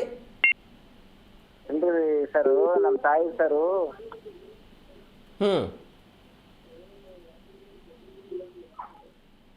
ಟಿವಿ ನೋಡ್ಕೊಂಡು ಮಾತನಾಡ್ಬೇಡಿ. ಏನ್ ಸರ್? ಟಿವಿ ನೋಡ್ಕೊಂಡು ಮಾತನಾಡ್ಬೇಡಿ. ಇಲ್ಲ ಸರ್, ಅದೇ ಸರ್ ನಮ್ಮ ತಾಯಿದು ಮತ್ತೆ ಅರ್ಜಿ ಹಾಕ್ಬೇಕೇನ್ರಿ ಸರ್? ಹೌದೌದು, ಮತ್ತೊಮ್ಮೆ ಅರ್ಜಿ ಹಾಕಬೇಕು. ಸರ್ಕಾರ ಅದಕ್ಕೆ ಸೂಚನೆ ಕೊಟ್ಟಿದೆ. ಗ್ರಾಮ ಪಂಚಾಯತಿ ಅವರೆಲ್ಲ ಅದನ್ನು ಮುತುವರ್ಜಿ ವಹಿಸ್ತಾರಂತೆ. ಥ್ಯಾಂಕ್ ಯು ಸೋ ಮಚ್ ಜಿಕರಣ ಜೊತೆ ಮಾತನಾಡಿದ್ದಕ್ಕೆ. ಎಸ್, ಸಾರ್ವಜನಿಕರಲ್ಲೂ ಕೂಡ ಒಂದು ಅಭಿಪ್ರಾಯ ಇದೆ, ಪರಿಷ್ಕರಣೆ ಆಗಬೇಕು, ಅನರ್ಹರಿಗೆ ಹಣ ಹೋಗ್ತಾ ಇರೋದು ಅದು ಬೊಕ್ಕಸಕ್ಕೆ ಉಳಿಬೇಕು, ಅದರಿಂದ ಅಭಿವೃದ್ಧಿ ಕಾರ್ಯಗಳಾಗಬೇಕು. ಆದರೆ ಅದರ ಭಾಗವಾಗಿ ಯಾರ್ಯಾರು ಬಡವರಿದ್ದಾರೆ, ಯಾರ್ಯಾರು ಈ ಯೋಜನೆ ಮೇಲೆ ಡಿಪೆಂಡೆನ್ಸ್ ಆಗಿ ಜೀವನವನ್ನು ಸಾಗಾಟ ಮಾಡ್ತಿದ್ದಾರೋ ಅವರಿಗೆ ಯೋಜನೆಗಳಿಂದ ಹೊಡೆತ ಬಿಡಬಾರದು ಅನ್ನೋದು ಒಂದು ದೊಡ್ಡ ಮಟ್ಟದ ಆತಂಕ ಇದೆ. ಅನೇಕ ಜನ ಕಾಂಗ್ರೆಸ್ ಶಾಸಕರು ಮೊದಲ ದಿನದಿಂದಲೂ ಕೂಡ ಏನು ವ್ಯಕ್ತಪಡಿಸ್ತಾ ಇದ್ರು, ನಮ್ಮ ಕ್ಷೇತ್ರದ ಅಭಿವೃದ್ಧಿಗೆ ಅನುದಾನ ಸಿಗ್ತಾ ಇಲ್ಲ, ನಾಳೆ ಚುನಾವಣೆಯನ್ನು ನಾವು ಗೆಲ್ಲಬೇಕು ಅಂತ ಹೇಳಿದ್ರೆ ಕ್ಷೇತ್ರದಲ್ಲಿ ಏನು ಕೆಲಸ ಮಾಡಿದ್ದೀರಿ ಅಂತ ಅವರೆಲ್ಲ ಪ್ರಶ್ನೆ ಮಾಡ್ತಾರೆ. ಹೀಗಾಗಿ ನಮಗೆ ಅನುದಾನ ಬೇಕು ಅಂತ ಹೇಳಿ ನಿಮಗೆಲ್ಲ ನೆನಪಿದೆ. ಕೊಪ್ಪಳ ಜಿಲ್ಲೆಯ ಯಲಬುರ್ಗಾ ವಿಧಾನಸಭಾ ಕ್ಷೇತ್ರದ ಬಸವರಾಜ ರಾಯರೆಡ್ಡಿ ಶಾಸಕರು, ಹಿಂದೆ ಸಿದ್ದರಾಮಯ್ಯನವರ ಜೊತೆಗಿದ್ದಂತಹ ವ್ಯಕ್ತಿ, ಅವರ ನೇತೃತ್ವದಲ್ಲಿ ಒಂದು 30 ಜನ ಶಾಸಕರು ಸೈನ್ ಮಾಡಿ ಪಟ್ಟಿಯನ್ನೆಲ್ಲ ಕೊಟ್ಟಿದ್ರಲ್ಲ, ಅಸಮಾಧಾನವನ್ನು ಹೊರಹಾಕಿದ್ರು. ಅವತ್ತು ಸಿದ್ದರಾಮಯ್ಯನವರು ಏನು ಹೇಳಿದ್ರು, BR ಪಾಟೀಲ್ ಆಳಂದದ ಶಾಸಕ, ಅವ್ರನ್ನೆಲ್ಲ ಕರೆದು ಅವರಿಗೆ ಕೆಲವೊಂದಿಷ್ಟು ಅನುದಾನ ಕೊಡೋ ಪ್ರಯತ್ನವನ್ನು ಮಾಡಿದ್ರು. ರಾಜು ಕಾಗೆ ಅನುದಾನದ ತಾರತಮ್ಯದ ಬಗ್ಗೆ ಅಥವಾ ಅನುದಾನ ಸಿಗದೇ ಇರೋದ್ರ ಬಗ್ಗೆ ಎಲ್ಲವೂ ಕೂಡ ಹೊರಹಾಕಿದ್ರು. BJP ಏನು ಹೇಳ್ತಾ ಇದೆ ಅಂತ ಹೇಳಿದ್ರೆ, ಅವರದ್ದೇ ಪಕ್ಷದ ಶಾಸಕರಿಗೂ ಕೂಡ ಅನುದಾನ ಕೊಡೋದಕ್ಕೆ ಸರ್ಕಾರದ ಬಳಿ ಹಣವಿಲ್ಲ. ಈ ಕಾರಣಕ್ಕಾಗಿ ಅವರು ಏನು ಮಾಡ್ತಾ ಇದ್ದಾರೆ ಅಂತ ಹೇಳಿದ್ರೆ, ಗ್ಯಾರಂಟಿ ಯೋಜನೆಗಳನ್ನು ಪರಿಷ್ಕರಣೆ ಮಾಡ್ತಾ ಇದ್ದಾರೆ. ಈಗ 51,000 ಕೋಟಿ ರೂಪಾಯಿ ಗ್ಯಾರಂಟಿ ಯೋಜನೆಗಳಿಗೆ ಹೋದರೆ ಅನುದಾನ ಕ್ಷೇತ್ರಗಳ ಅಭಿವೃದ್ಧಿಗೆ ಏನು ಮಾಡ್ತಾರೆ ಎನ್ನುವಂತಹ ಪ್ರಶ್ನೆ ದೊಡ್ಡ ಮಟ್ಟದಿದೆಯಲ್ಲ. ಈ ಕಾರಣಕ್ಕಾಗಿ ಇದು ಪರಿಷ್ಕರಣೆಯೇ ಹೊರತು ಬೇರೊಂದು ಉದ್ದೇಶ ಇಲ್ಲ ಅಂತ BJPಯವರ ಆರೋಪ ಇದೆ. ಆದರೆ ನೀವು ಗಮನಿಸಬೇಕಾದ ಸಂಗತಿ ಅಂತ ಹೇಳಿದ್ರೆ, ಹಿಮಾಚಲ್ ಪ್ರದೇಶದಲ್ಲೂ ಕೂಡ ಕಾಂಗ್ರೆಸ್ ಸರ್ಕಾರ ಇದೆ. ಆ ಹಿಮಾಚಲ ಪ್ರದೇಶದಲ್ಲೂ ಕೂಡ ಕಾಂಗ್ರೆಸ್ನ ಗ್ಯಾರಂಟಿ ಯೋಜನೆಗಳಿದೆ. ಆ ಗ್ಯಾರಂಟಿ ಯೋಜನೆಗಳನ್ನು ಕೂಡ ಅಲ್ಲಿ ಸರ್ಕಾರ ಅಸ್ತಿತ್ವಕ್ಕೆ ಬಂದು ಸ್ವಲ್ಪ ದಿನಗಳ ನಂತರ ಅಲ್ಲಿಯೂ ಕೂಡ ಗ್ಯಾರಂಟಿ ಯೋಜನೆಗಳನ್ನು ಪರಿಷ್ಕರಣೆ ಮಾಡಲಾಯಿತು. ಯಾವ ಕಾರಣಕ್ಕಾಗಿ? ಅನರ್ಹರಿಗೆ ಹಣ ಹೋಗ್ತಾ ಇದೆ ಅನ್ನುವ ಕಾರಣಕ್ಕಾಗಿ. ಮತ್ತೊಂದು ಕಡೆ ಅಲ್ಲಿ ಉಂಟಾಗಿದ್ದಂತಹ ಆರ್ಥಿಕ ಅವ್ಯವಸ್ಥೆ ಇತ್ತಲ್ಲ, ಅದನ್ನು ಸರಿದೂಗಿಸಬೇಕು ಅನ್ನೋ ಕಾರಣಕ್ಕಾಗಿ ಅಲ್ಲಿನ ಸರ್ಕಾರ ಗ್ಯಾರಂಟಿ ಯೋಜನೆಗಳನ್ನು ಪರಿಷ್ಕರಣೆ ಮಾಡಿತ್ತು.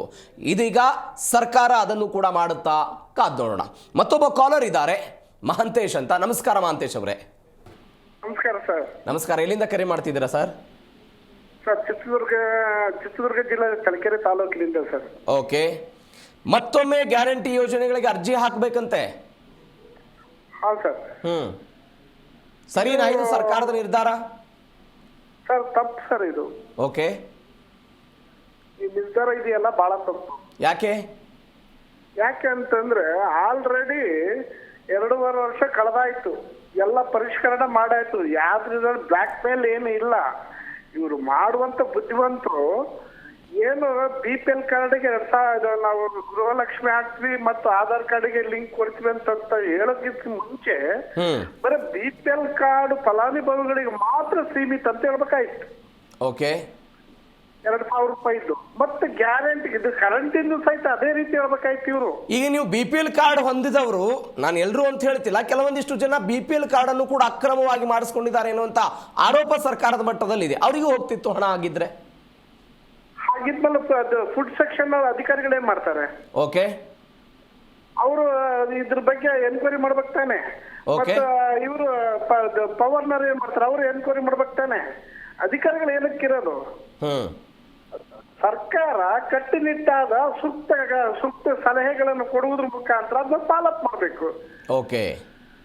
ಈಗ ಇಡೀ ನಮ್ಮ ದೇಶದಲ್ಲಿ ಈಗ ಮೋದಿ ಅವರ ಆರ್ಥಿಕ ಪರಿಸ್ಥಿತಿ 3ನೇ ಸ್ಥಾನದಲ್ಲಿ ಇದೆ ಭಾರತ ಅಂತ ಹೇಳ್ತಾರಲ್ಲ, ಒಬ್ಬ ದಡ್ಡ ಸಹಿತ ಮಾಡ್ತಾರೆ, ಬುದ್ಧಿವಂತ ಏನ್ ಬೇಕಾಗಿಲ್ಲ. ಅದಕ್ಕೆ ಎಲ್ಲಾ ಬೆಲೆ ಎಲ್ಲ ಏರಿಕೆ ಮಾಡಿ ಹಣ ಸಂಗ್ರಹ ದೊಡ್ಡದಲ್ಲ ಸರ್. ಓಕೆ. ಆರ್ಥಿಕ ಪರಿಸ್ಥಿತಿನ ಯಾವ ರೀತಿಯಲ್ಲಿ ಸಂಗ್ರಹಿಸ್ಬೇಕಂದ್ರೆ ಇಂಟೆಲಿಜೆನ್ಸ್ ಬುದ್ಧಿವಂತರು ಮತ್ತೆ ಅದಕ್ಕೆ ಸಂಬಂಧಪಟ್ಟಿರ್ತಕ್ಕಂಥ ಅಧಿಕಾರಿಗಳು ಬೇಕು. ಸಂವಿಧಾನನ ಸರಿಯಾದ ರೀತಿಯಲ್ಲಿ ಓದಿ ತಿಳ್ಕೊಂಡು ಅಳತರ ಇರ್ಬೇಕಲ್ಲಿ ಸ್ಟ್ರಾಟಜಿಯಲ್ಲಿ. ಇಲ್ಲಿ ಏನಾಗಿದೆಪ್ಪ ಅಂದ್ರೆ, ಈಗ ನೀವು ಗ್ಯಾರಂಟಿ ಯೋಜನೆಗಳಿಗೆ ಏನ್ ಮಾಡ್ಬೇಕು ಅಂತೀರಿ ನೀವು?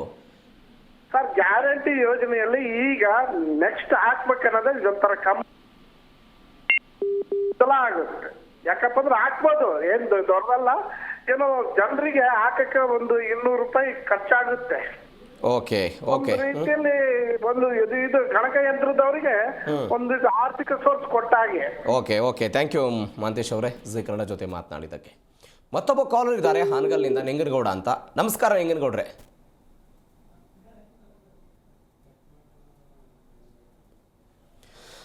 ಕರೆ ಕಡಿತ ಆಗಿದೆ. ನೀವು ಅಭಿಪ್ರಾಯಗಳನ್ನು ಕೇಳ್ತಾ ಇದ್ದೀರಿ. ಸಾರ್ವಜನಿಕ ವಲಯದಲ್ಲಿ ಕೆಲವೊಂದಿಷ್ಟು ವರ್ಗ ಮತ್ತೊಮ್ಮೆ ಬಹುತೇಕರೆಲ್ಲರೂ ಕೂಡ ಈಗ ನೀವು ಕಡಿತ ಮಾಡ್ತೀನಿ ಅಥವಾ ಪರಿಷ್ಕರಣೆ ಮಾಡ್ತೀರಿ, ಅನರ್ಹರನ್ನು ಕೈ ಬಿಡ್ತೀನಿ ಅಂತ ಹೇಳಿದಾಗ ಸರ್ಕಾರದ ಬಳಿ ಮಾಹಿತಿ ಇರುತ್ತೆ. ಯಾವ ಗ್ರಾಮ ಪಂಚಾಯಿತಿ ವಲಯದಲ್ಲಿ, ಗ್ರಾಮ ಪಂಚಾಯಿತಿ ಮಟ್ಟದಲ್ಲಿ ಎಷ್ಟೆಷ್ಟು ಜನ ಮೃತಪಟ್ಟಿದ್ದಾರೆ, ಏನೇನಾಗಿದೆ, ಯಾರ್ಯಾರು ಈ ಯೋಜನೆ ವ್ಯಾಪ್ತಿ ಒಳಗಡೆ ಇದ್ದರು, ಏನು ಎತ್ತ ಅನ್ನೋದ್ರ ಬಗ್ಗೆ ಅದನ್ನೇ ಮೇಲ್ಹಂತದಲ್ಲಿ ಮಾಡಬೇಕಾಗಿತ್ತು, ಇದನ್ನು ಕೆಳ ಹಂತಕ್ಕೆ ತರಬಾರ್ದಿತ್ತು ಅಂತ ಮತ್ತೊಬ್ಬ ಕಾಲರ್ ಇದ್ದಾರೆ, ಗಂಗಮ್ಮ ಅಂತ. ನಮಸ್ಕಾರ ಗಂಗಮ್ಮ ಅವರೇ. ನಮಸ್ತೆ. ಎಲ್ಲಿಂದ ಕರೆ ಮಾಡ್ತಿದ್ದೀರಾ? ಎಲ್ಲಿಂದ? ಹಾಸನ್ನಿಂದ. ಓಕೆ. ನಿಮಗೆ ಗೃಹಲಕ್ಷ್ಮಿ ಹಣ ಬರ್ತಿತ್ತಾ ಗಂಗಮ್ಮನವರೇ? ಹಾ ಸರ್, ನಮಗ್ ಬರ್ತಾ ಇದೆ. ನಾವು ಗೃಹಲಕ್ಷ್ಮಿ ಬಗ್ಗೆ ಮಾತಾಡಕ್ಕಲ್ಲ. ಈಗ ಈ ಏಜಾದವರಿಗೆಲ್ಲ ದುಡ್ಡು ಹಾಕ್ತಿದಾರಲ್ಲ ಸರ್. ಯಾರಿಗೆ? ಏಜಾದವರಿಗೆಲ್ಲ ಹಾಕ್ತಿದ್ರಲ್ಲ. ಅದೇ ಎತ್ತಾದವರಿಗೆಲ್ಲ ಹಾಕ್ತಿದಾರಲ್ಲ. ಓಕೆ. ಅದು ಗೃಹ ಮನೆ ರಿಜಿಸ್ಟರ್ ಮಾಡ್ತಾರಲ್ಲ ಸರ್. ಡೆತ್ ಸರ್ಟಿಫಿಕೇಟ್ ಯಾವ ಅಕೌಂಟಿಗೆ ಹಾಕ್ಬೇಕು ಅಂತ. ನಿಮ್ಮ ವಾಯ್ಸ್ ಬ್ರೇಕ್ ಆಗ್ತಿದೆ ಗಂಗಮ್ಮನವರೇ, ಸರಿಯಾಗಿ ಕೇಳಿಸ್ತಿಲ್ಲ.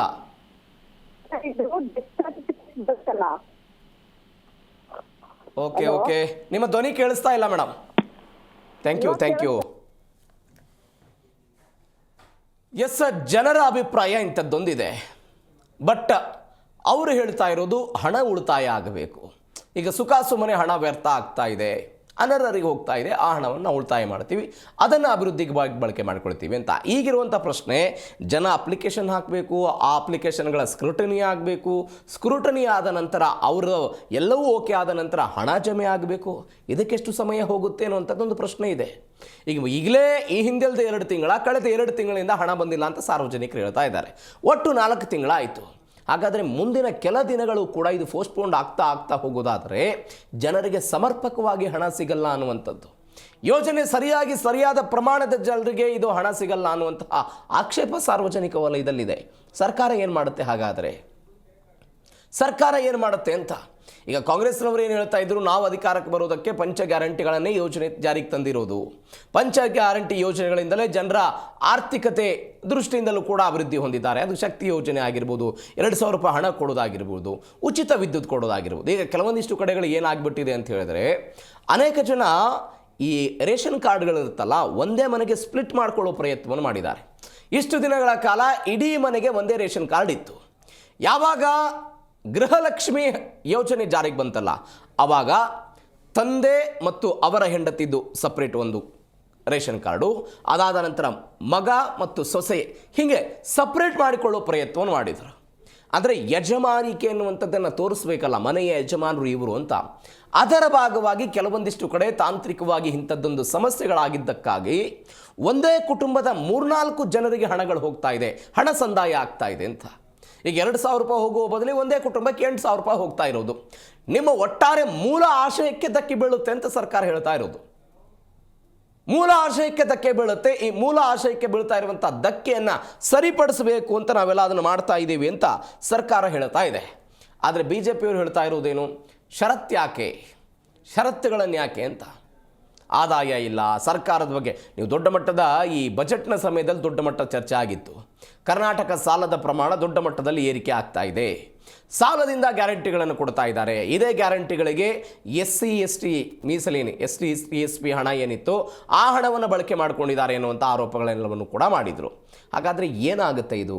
ಮತ್ತೊಬ್ಬ ಕಾಲರ್ ಇದ್ದಾರೆ, ಸುಲೋಚನಾ ಅಂತ. ನಮಸ್ಕಾರ. ನಮಸ್ಕಾರ ಸರ್. ನಮಸ್ಕಾರ ಮೇಡಮ್, ಎಲ್ಲಿಂದ ಕರೆ ಮಾಡ್ತಿದ್ದೀರಾ? ಬೆಂಗಳೂರಿಂದ ಸರ್. ಬೆಂಗಳೂರಿಂದ ಕರೆ ಮಾಡ್ತಾ ಇದ್ದೀರಾ. ನಿಮಗೆ ಇಷ್ಟು ದಿನಗಳ ಕಾಲ 2,000 ರೂಪಾಯಿ ಹಣ ಬರ್ತಿತ್ತಾ ಮೇಡಮ್? ಬರ್ತಿತ್ತು ಸರ್.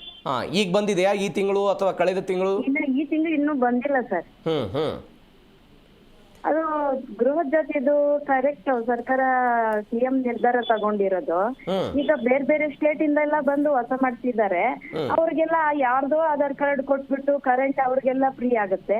ಅದು ಸರ್ಕಾರಕ್ಕೆ ಭರಿಸಲಾರದಂತ ನಷ್ಟ ಆಗುತ್ತಲ್ವಾ? ಹೌದು. ಆಕ್ಚುಲಿ ನಾವು ಬಾಡಿಗೆ ಮನೆಯಲ್ಲೇ ಇರೋದು. ಇವಾಗ ಬಡವ್ರು ಯಾರಿದ್ದಾರೆ ಕರ್ನಾಟಕದಲ್ಲಿ, ವೋಟರ್ಸ್ ಯಾರಿದ್ದಾರೆ ಅವ್ರಿಗೆ ತಾನೇ ಕೊಡ್ಬೇಕು. ಬೇರೆ ಸ್ಟೇಟ್ನವ್ರಿಗೆಲ್ಲ ಯಾಕೆ ಕೊಡ್ಬೇಕು? ಓಕೆ. ಅವ್ರೇನಿಲ್ಲಿ ವೋಟರ, ಇಲ್ಲಿನೂ ವಾಸ, ಅವ್ರದ್ದೇನಿಲ್ಲಿ ಕೆಲ್ಸಕ್ಕೆ ಬಂದಿರ್ತಾರೆ ಅಷ್ಟೇ ಅಲ್ವಾ? ಬಟ್ ಮನೆ ಓನರ್ ಕರ್ನಾಟಕದವ್ರು ಇರ್ತಾರಲ್ವಾ? ಈಗ ಉದಾಹರಣೆಗೆ ಓನರ್ ಕರ್ನಾಟಕದವರು, ಮನೆ ಓನರ್ಗೂ ಸಿಗ್ತಾ ಇದೆಯಲ್ಲ ಸರ್? ಅಲ್ಲ, ನಾನು ಅದನ್ನೇ ಹೇಳ್ತಾ ಇದ್ದೀನಿ ಮೇಡಮ್. ಒಂದು ಮನೆಯ ಓನರ್ದು ಉದಾಹರಣೆಗೆ ಅವ್ರದ್ದೊಂದು 2 ಬಾಡಿಗೆ ಮನೆ ಇದೆ ಅಂತ ಇಟ್ಕೊಳ್ಳಿ. ಎರಡಿಲ್ಲ ಒಂದ್ ಬಿಲ್ಡಿಂಗ್ 20 ಮನೆ ಇರುತ್ತೆ. ಅಲ್ಲ, ನಾವು ಉದಾಹರಣೆ ಕೊಡ್ತಿದ್ದೀನಿ ಮೇಡಮ್. 20 ಇರ್ಬೋದು, 30 ಇರ್ಬೋದು, 40 ಇರ್ಬೋದು, ಅವ್ರವ್ರ ಕೆಪಾಸಿಟಿ. ನಾನು ಉದಾಹರಣೆ ಕೊಡ್ತಾ ಇದ್ದೀನಿ. 2 ಮನೆ ಇದೆ ಅಂತ ಅನ್ಕೊಳ್ಳೋಣ. ಆ 2 ಮನೆಗಳಿಗೂ ಕೂಡ ಮೀಟರ್ ಓನರ್ದೇ ಇರುತ್ತೆ, ಅವ್ರು ಕರ್ನಾಟಕದವರು. ಬಟ್ ಈಗ ಸರ್ಕಾರ ಏನು ಮಾಡ್ತಾ ಇದೆ, ಇಡೀ ಮನೆಗೆ 1 ಮೀಟರ್ ಅನ್ನುವಂಥ ಆಲೋಚನೆಗೆ ಬರ್ತಾ ಇದ್ದಾರೆ ಅವರು. ಇಲ್ಲ, ಕರ್ನಾಟಕದವ್ರೆ ಆಗಿದ್ರೆ 2 ಮನೆಗೂ ಫ್ರೀ ಕೊಡ್ಲಿ ಬಿಡಿ. ನಾನು ಅದನ್ನೇ ಹೇಳ್ತಾ ಇರೋದು. ಬಾಡಿಗೆ ಇರೋರು ಬೇರೆ ರಾಜ್ಯದವ್ರು ಆಗಿರ್ಬೋದು. ಹೌದು. ಮತ್ತೆ ಸತ್ತೋಗಿರೋರ ಹೆಸರಲ್ಲಿ ಹಣ ತಗೊಳ್ಳೋದು ಅದು ತಪ್ಪೆ. ಈಗ ಸರ್ಕಾರ ಪರಿಷ್ಕರಣೆ ಮಾಡುವ ಹಂತಕ್ಕೆ ಹೋಗ್ತಾ ಇದೆಯಲ್ಲ ಸುಲೋಚನಾ ಅವರೇ. ಸರ್ಕಾರ ಪರಿಷ್ಕರಣೆ ಮಾಡುತ್ತಲ್ಲ, ಜನನೇ ಸ್ವಯಂ ಪ್ರೇರಿತವಾಗಿ ನಮ್ಮ ಮನೇಲಿ ಇಂಥವ್ರು ತೀರ್ಕೊಂಡಿದ್ದಾರೆ, ನಮಗೆ ಹಣ ಬೇಡ ಅಂತ ಸರ್ಕಾರ ಜನನೇ ಸ್ವಯಂ ಪ್ರೇರಿತವಾಗಿ ಅದನ್ನು ಬಂದ್ ಮಾಡಿಸ್ಕೊಂಡ್ಬಿಟ್ರೆ. ಹೌದು, ಅದು ಒಳ್ಳೇದು. ಹಾಗೆ ಮಾಡಿದ್ರೆ ತೊಂದರೆ ಏನು ಇಲ್ಲ. ಓಕೆ, ಸರಿ ಸರ್. ಈಗ ಹೊಸದಾಗಿ ಅರ್ಜಿ ಹಾಕ್ಬೇಕಂತ ಹಾಕ್ತೀರಾ? ಅರ್ಜಿ ಅಂದ್ರೆ ಅದೇ ಮತ್ತೆ ಎಲ್ಲಾರು ಮಾಡ್ದಾಗೆ ನಾವು ಮಾಡ್ತೀವಿ. ಓಕೆ, ಈಗ ನಿಮ್ಗೆ ಎಷ್ಟು ತಿಂಗಳದ್ದು ಬರೋದು ಬಾಕಿ ಇದೆ ಮೇಡಮ್ ಹಣ? ಸರ್, ಬಂದ್ರೆ ಬರ್ಲಿ, ಬರ್ದಿದ್ರೆ ಹೋಗಿ, ನಾವು ಬಡವ್ರೆ. ಆದ್ರೆ ಸರ್ಕಾರ ಕೊಟ್ರೆ ತಗೊಳ್ತೀವಿ, ಇಲ್ಲ ಅಂದ್ರೆ ಇಲ್ಲ ಅಷ್ಟೇ. ಅಲ್ಲ, ಅದೇ ಬರೋದು ಎಷ್ಟು ದಿನದ ಬಾಕಿ ಇದೆ? ಅಲ್ಲಿ ಬಾಕಿ ಏನಿಲ್ಲ ಸರ್, ಕಳೆದ ತಿಂಗಳು ಬಂದಿದೆ. ಕಳೆದ ತಿಂಗಳು ಬಂದಿದೆ. ಆಕ್ಚುಲಿ ಹೇಳ್ಬೇಕಂದ್ರೆ ಕಾಂಗ್ರೆಸ್ ಸರ್ಕಾರನೇ ಬಡವ್ರಿಗೆ ಅಷ್ಟು ಇಷ್ಟು ಹೆಲ್ಪ್ ಮಾಡಿರೋದು. ಮುಂದೆ ಹೆಲ್ಪ್ ಮಾಡೋದು ಅದೇ, ಇದುವರೆಗೂ ಮಾಡಿರೋದು ಕಾಂಗ್ರೆಸ್ ಸರ್ಕಾರನೇ. ಅದಕ್ಕೆ ಸರ್ಕಾರದ ಮೇಲೆ ಏನು ಹೋಗ್ಬೇಕು ಅನ್ಸಕ್ಕೆ ಬಡವರು ನಮ್ಮಂತವ್ರು ಏನು ಹೋಗೋದಿಲ್ಲ. ಸರ್ಕಾರ ಹಾಕಿದ್ದನ್ನ ನಾವು ತಗೊಳ್ತೀವಿ. ಸರ್ಕಾರದ ಬಳಿ ದುಡ್ಡಿಲ್ಲ ಅಂತಾರೆ. ಸರ್ಕಾರದಲ್ಲಿ ದುಡ್ಡಿಲ್ಲ ಅಂದ್ರೆ ಪರವಾಗಿಲ್ಲ, ಹಾಕ್ಲಿಲ್ಲ ಅಂದ್ರೂ ನಮ್ಗೇನು ಬೇಜಾರಿಲ್ಲ. ಓಕೆ, ನೀವೇನೋ ಸಮರ್ಥರು ಇದ್ದೀರಿ, ಹೆಂಗೋ ಖರ್ಚುಗಳನ್ನ ಮ್ಯಾನೇಜ್ ಮಾಡ್ತೀರಿ. ಬಟ್ ಇದೇ 2,000 ರೂಪಾಯಿ ಹಣದ ಮೇಲೆ ಗಾರ್ಮೆಂಟ್ಸ್ ಅಲ್ಲಿ ಕೆಲಸ ಮಾಡ್ತೀವಿ ಸರ್. ಇಲ್ಲ ಸರ್, ಹಾಗೇನಿಲ್ಲ ಸರ್. ಅಲ್ಲ, ಈಗ ಓಕೆ, ನೀವು ಗಾರ್ಮೆಂಟ್ಸ್ ಅಲ್ಲಿ ಆದ್ರೂ ಕೆಲಸ ಮಾಡ್ತೀರಿ. ಎಲ್ಲೋ ಒಂದು ಕಲಬುರ್ಗಿ ಅಂತ ಜಿಲ್ಲೆ ಯಾವುದೋ ಒಂದು ಹಳ್ಳಿಯಲ್ಲಿ, ಕಟ್ಟಕಡೆ ಹಳ್ಳಿ ಒಬ್ಬ ಯಾವುದೋ ಅಜ್ಜಿಗೆ 2,000 ರೂಪಾಯಿ ಹಣ ಬರದೆ ಹೋದ್ರೆ ಆ ತಿಂಗಳ ರೇಷನ್ ಆಗೋದಿಲ್ಲ ಅವ್ರಿಗೆ. ಅವಾಗ ಬಂದಾದ್ರೆ ಅವ್ರಿಗೆ ಸಮಸ್ಯೆ ಆಗುತ್ತಲ್ವಾ ಅಂತ ನನ್ನ ಪ್ರಶ್ನೆ. ಸರ್, ಈಗ 2 ವರ್ಷ ಆದ್ಮೇಲೆ ನೆಕ್ಸ್ಟ್ ಸರ್ಕಾರ ಬರುತ್ತೆ, ಅವ್ರು ಕೊಡೋದಿಲ್ಲ, ಅವಾಗ ನಾವು ಬದುಕೋದಿಲ್ವಾ? ಓಕೆ ಅಲ್ವಾ? ಅಂದ್ರೆ ಗ್ಯಾರಂಟಿಗಳ ಮೇಲೆ ಸಂಪೂರ್ಣವಾಗಿ ಡಿಪೆಂಡೆನ್ಸಿ ಆಗಬಾರ್ದು ಅಂತ. ಈ 2,000 ಕೊಡೋದಿಲ್ಲ. ಅಟ್ಲೀಸ್ಟ್ ನೋಡಿ, ಬಡವ್ರಿಗೆ ಅಂತ ಶ್ರೀಮಂತರು ಕಾರಲ್ಲಿ ಹೋಗ್ತಾರೆ, ಬಡವ್ರಿಗೆ ಅಂತ ಬಸ್ ಬಿಟ್ಟಿದ್ದಾರೆ. ಈ ಬಸ್ ಅದೆಲ್ಲ ಬಡವ್ರಿಗೆ ತುಂಬಾ ಉಪಯೋಗ ಆಗಿದೆ ನೋಡಿ. ಕಾಂಗ್ರೆಸ್ ಸರ್ಕಾರ ತುಂಬಾ ಹೆಲ್ಪ್ ಆಗಿದೆ ಬಡವ್ರಿಗೆ ಅಂತ ಹೇಳ್ಬೇಕಂದ್ರೆ. ನಮಗಂತೂ ಹೆಲ್ಪ್ ಆಗಿದ್ದು ಅಂದ್ರೆ ಇಷ್ಟು ವರ್ಷ, ನಾನು 20 ವರ್ಷದಿಂದ ಬೆಂಗಳೂರಲ್ಲಿ ವೋಟ್ ಮಾಡ್ತೀನಿ.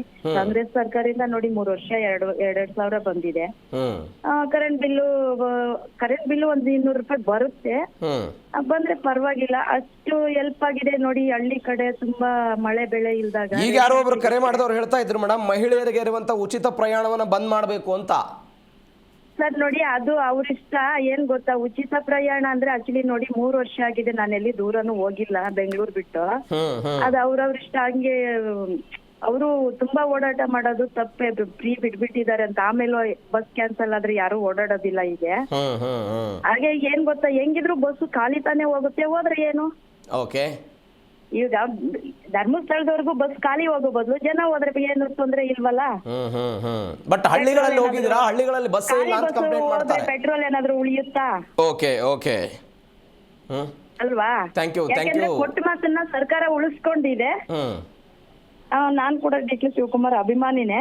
ಓಕೆ, ಅದಕ್ಕೆ ಸಂಪೂರ್ಣ ಖುಷಿ ಇದೀರಾ ನೀವು ಗ್ಯಾರಂಟಿ ಯೋಜನೆ ಬಗ್ಗೆ? ಬೇಜಾರಿಲ್ಲ ಸರ್. ಕಾಂಗ್ರೆಸ್ನ ಗ್ಯಾರಂಟಿ ಯೋಜನೆಗಳ ಬಗ್ಗೆ ಸಂಪೂರ್ಣವಾಗಿ ಖುಷಿ ಇದೆ ನಿಮ್ಗೆ? ಅದಕ್ಕೆ ನಿಮ್ಮ ಮಾತುಗಳಲ್ಲಿ ವ್ಯಕ್ತವಾಗ್ತಿದೆ ಅದು. ಖುಷಿ ಇದೆ, ಆದ್ರೆ ಕೊಟ್ಟಿಲ್ಲ ಅಂದ್ರೂ ಖುಷಿ ಇರುತ್ತೆ ಸರ್. ಯಾಕೆ ಗೊತ್ತಾ, ಕಾಂಗ್ರೆಸ್ ಪಕ್ಷ ಇವತ್ತು ಬಡವರನ್ನ ನೋಡಿ. ಕಾಂಗ್ರೆಸ್ ಪಕ್ಷದವರು ದರ ಏರಿಕೆ ಮಾಡಿದ್ರು, ಆಗಿರ್ಬೋದು, ಬೆಂಗಳೂರಲ್ಲಿ ದರ ಏರಿಕೆ ಮಾಡಿದ್ರು. ಆಸ್ತಿ ನೋಂದಣಿ ದರ ಏರಿಕೆ ಆಯ್ತು, ಹಾಲಿನ ದರ ಏರಿಕೆ ಆಯ್ತು, ನೀರಿನ ದರ ಏರಿಕೆ ಆಯ್ತು. ಅದೇನು ಅದ್ರ ಬಗ್ಗೆ ನನಗೆ ಕ್ಲಾರಿಟಿ ಇಲ್ಲ. ಯಾಕೆ ಗೊತ್ತಾ, ನಮ್ದು ಯಾವ ಆಸ್ತಿನೂ ಇಲ್ಲ, ಏನಿಲ್ಲ. ನಾವಿರೋದು ಬಾಡಿಗೆ ಮನೆ. ಹಾಲಿನ ದರ ಏರಿಕೆ ಆಯ್ತಲ್ಲ ಮೇಡಮ್, ನೀರಿನ ದರ ಏರಿಕೆ ಆಯ್ತು. ಅದೆಲ್ಲ ಆದ್ರೂ ಪರವಾಗಿಲ್ಲ ಸರ್, ಎಲ್ಲಾರ್ಗು ಆಗಿದ್ ನಮಗೂ ಆಗುತ್ತೆ, ಏನ್ ತೊಂದ್ರೆ ಇಲ್ಲ. ಆಕ್ಚುಲಿ ನೋಡಿ, ಹಳ್ಳಿ ಕಡೆ ತುಂಬಾ ಈ ಬಡತನದಲ್ಲಿ ಕಷ್ಟದಲ್ಲಿ ಇರೋರ್ಗೆ ರೇಷನ್ ಹಾಕಿ ಕೊಡೋದ್ರಿಂದ ತುಂಬಾ ಹೆಲ್ಪ್ ಆಗ್ತಾ ಇದೆ.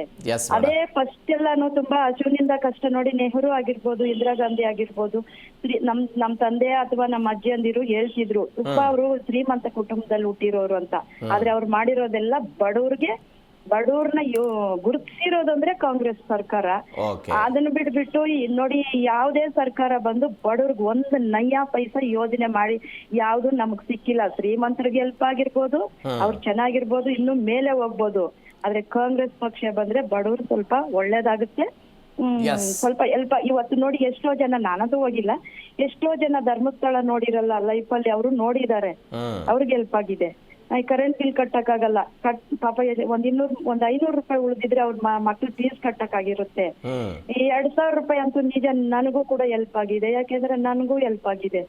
ಓಕೆ. ಈ 2,000 ರೂಪಾಯಿ ಮನೆ ಖರ್ಚಿಗೆ, ಅದ್ರಿಗೆ ಇನ್ನೊಂದ್ 2,000 ರೂಪಾಯಿ ಖರ್ಚು ಮಾಡಿದ್ರೆ ಮನೆ ತಿಂಗಳ ಪೂರ್ತಿ ನಮ್ ಮನೆ ಖರ್ಚಾಗಿದೆ ಸರ್. ನಮ್ಗೆ ಹೆಲ್ಪ್ ಆಗಿದೆ. ಅದನ್ನು ಬಿಟ್ಟು ಯಾವ್ದೇ ಸರ್ಕಾರ ನಾವು ಅದನ್ನೇ ಹೇಳ್ತಾ ಇರೋದು ಸುಲೋಚನಾ ಅವರೇ, ಅನೇಕ ಜನರಿಗೆ 2,000 ರೂಪಾಯಿ ಸಹಾಯ ಆಗುತ್ತೆ. ನೀವು ಪರಿಷ್ಕರಣೆ ಅಂತ ಹೋಗಿ ಹೊಸದಾಗಿ ಅರ್ಜಿಯನ್ನ ಕರಿತೀರಿ ಅಂತ ಹೇಳ್ತಾ ಹೋಗಿ ಅದು ಬಡವರಿಂದ ವಂಚಿತ ಆಗಬಾರ್ದು ಅಂತ ನಾವು ಹೇಳ್ತಾ ಇರೋದು. ಬಡವರಿಗೆ ಸರ್ ಹೇಳಿದ್ರಲ್ಲ ಸಿಎಂ ಸರ್, ಬಡವರಿಗೆ ಯಾವುದೇ ಕಾರಣಕ್ಕೂ ಏನು ತೊಂದರೆ ಆಗೋದಿಲ್ಲ ಅಂತ ಹೇಳ್ತಾ ಇದಾರಲ್ಲ. ಅವ್ರು ಹೇಳ್ತಾ ಇದಾರಲ್ಲ ಸರ್, ಬಡವರಿಗೆ ಯಾರು ಆತಂಕ ಪಡೋ ಅಗತ್ಯವಿಲ್ಲ, ಬಡವರಿಗೆ ಅವ್ರದ್ದು ಏನು ಕ್ಯಾನ್ಸಲ್ ಆಗೋದಿಲ್ಲ ಅಂತ ಹೇಳ್ತಾ ಇದಾರಲ್ಲ. ಅದ್ರಲ್ಲಿ ಕ್ಯಾನ್ಸಲ್ ಆಗ್ಬಿಟ್ರೆ ಏನು ತೊಂದರೆ ಇಲ್ಲ. ಏನ್ ಆಗ್ಬಿಡುತ್ತೆ 2,000 ಬರ್ಲಿಲ್ಲ ಅಂದ್ರೆ? ಉದಾಹರಣೆ ಇಷ್ಟು ವರ್ಷ ಏನೂ ಬರ್ಲಿಲ್ಲ ಸರ್ಕಾರದಿಂದ, ಯಾರು ಏನಾದ್ರು ಏನ್ ಪ್ರಾಬ್ಲಮ್ ಆಯ್ತು, ಏನ್ ಆಗ್ಲಿಲ್ಲ ತಾನೆ. ಜನನು ಕೊಡ್ರಿ ಅಂತ ಏನ್ ಕೇಳಿರ್ಲಿಲ್ಲ ಗ್ಯಾರಂಟಿಗಳನ್ನ. ಸರ್ ನೋಡಿ ಸರ್, ಅವರು ಎಲ್ಲಾ ಸರ್ಕಾರದವರು, ಕಾಂಗ್ರೆಸ್ನವರು ಹೋಗಿ ಯಾರಾದ್ರೂ ಮಹಿಳೆಯರು ನಮ್ಗೆ 2,000 ರೂಪಾಯಿ ಕೊಡಿ, 10 kg ಅಕ್ಕಿ ಕೊಡಿ, ನಮ್ಗೆ ಫ್ರೀ ಉಚಿತವಾದಂತಹ ಓಡಾಟಕ್ಕೆ ಬಸ್ ಅವಕಾಶ ಕೊಡಿ, 200 ಯೂನಿಟ್ ವಿದ್ಯುತ್ ಅನ್ನು ಕೊಡಿ, ನಮ್ಮ ಮಗ PUC ಮುಗಿಸಿದ, ಅದು ಡಿಗ್ರಿ ಮುಗಿಸಿದಾನೆ, ಡಿಪ್ಲೊಮಾ ಮುಗಿಸಿದಾನೆ, 3,000 1,500 ರೂಪಾಯಿ ಹಣ ಕೊಡಿ ಅಂತ ಯಾರಾದ್ರೂ ಹೋಗಿ ಕೇಳಿದ್ರಾ? ಯಾರು ಕೇಳಿಲ್ಲ. ಮತ್ತೆ ಅವ್ರು ಕೇಳಿದ್ದಾರೆ, ಆದ್ರೆ ಅವರು ಉಳಿಸ್ಕೊಂಡಿದ್ದಾರೆ ಅದನ್ನ. ಇದು ಮುಂದಿನ 5 ವರ್ಷವೂ ಕೂಡ ಉಳಿಬೇಕು ಅಂತ ನಮ್ಮ ಆಶಯ. ಥ್ಯಾಂಕ್ ಯು ಸುಲೋಚನಾ ಅವರೇ, ಜೀ ಕನ್ನಡ ಜೊತೆ ಮಾತನಾಡಿದ್ದಕ್ಕೆ thank you so much. Yes, ಅನೇಕ ಜನ ಈ ಯೋಜನೆಗಳಿಂದ ಸಂತೃಪ್ತರಾಗಿದ್ದಾರೆ. ಈಗ ಕೆಲವೊಂದಿಷ್ಟು ಜನಕ್ಕೆ 2,000 ರೂಪಾಯಿ ಬರಬಹುದು, ಬರದೇ ಇದ್ರೂ ನಮ್ಮದು ನಡೆಯುತ್ತೆ ಅಂತ. ಬಟ್ ಒಂದು ಡಿಪೆಂಡೆನ್ಸಿ ಸೃಷ್ಟಿಯಾಗಿದೆ ಇಲ್ಲಿ. ಈಗ 2023ಕ್ಕಿಂತ ಮೊದಲು ಪ್ರತಿ ತಿಂಗಳ ಹಣ ಬರ್ತಾ ಇರಲಿಲ್ಲ. ಈಗ ನೋಡಿ, ಗೃಹಲಕ್ಷ್ಮಿ ಹಣ ಶುರುವಾದ ತಕ್ಷಣ ಈ ಹಿಂದೆ ವೃದ್ಧಾಪ್ಯ ಹಣವನ್ನು ತೆಗೆದುಕೊಳ್ತಾ ಇದ್ರಲ್ಲ, ಅಲ್ಲಿ ಸ್ವಲ್ಪ ಬರುವುದು ಕೂಡ ನಾವು ಏರುಪೇರು ಆಗಿದ್ದನ್ನು ನಾವೆಲ್ಲ ಗಮನಿಸಿದ್ವಿ. ಮಾಸಿಕವಾಗಿ 60 ವರ್ಷ ಮೇಲ್ಪಟ್ಟಂತಹ ಈ ವೃದ್ಧಾಪ್ಯ ಮಾಸಾಶನ ಬರ್ತಿತ್ತಲ್ಲ, ಅದು ಕೂಡ ವಿಧವಾ ವೇತನ ಸ್ವಲ್ಪ ಹೆಚ್ಚು ಕಡಿಮೆ ಆಗಿದ್ದನ್ನು ನಾವೆಲ್ಲ ಗಮನಿಸಿದ್ವಿ. ಅಂದರೆ ಒಂದು ಯೋಜನೆಯಿಂದ ಮತ್ತೊಂದು ಯೋಜನೆಗೆ ಏಟ್ ಬೀಳಬಾರ್ದು ಅನ್ನೋದು ನಮ್ಮ ಆಶಯ. ನೀವು 2,000 ರೂಪಾಯಿ ಕೊಡ್ತೀರಾ, ಕೊಡಿ, ಬಡವರನ್ನು ಸ್ವಾವಲಂಬಿ ಮಾಡ್ತೀರಾ, ಆರ್ಥಿಕವಾಗಿ ಅವರನ್ನು ಬೆಳವಣಿಗೆಗೆ ತರ್ತೀರಾ.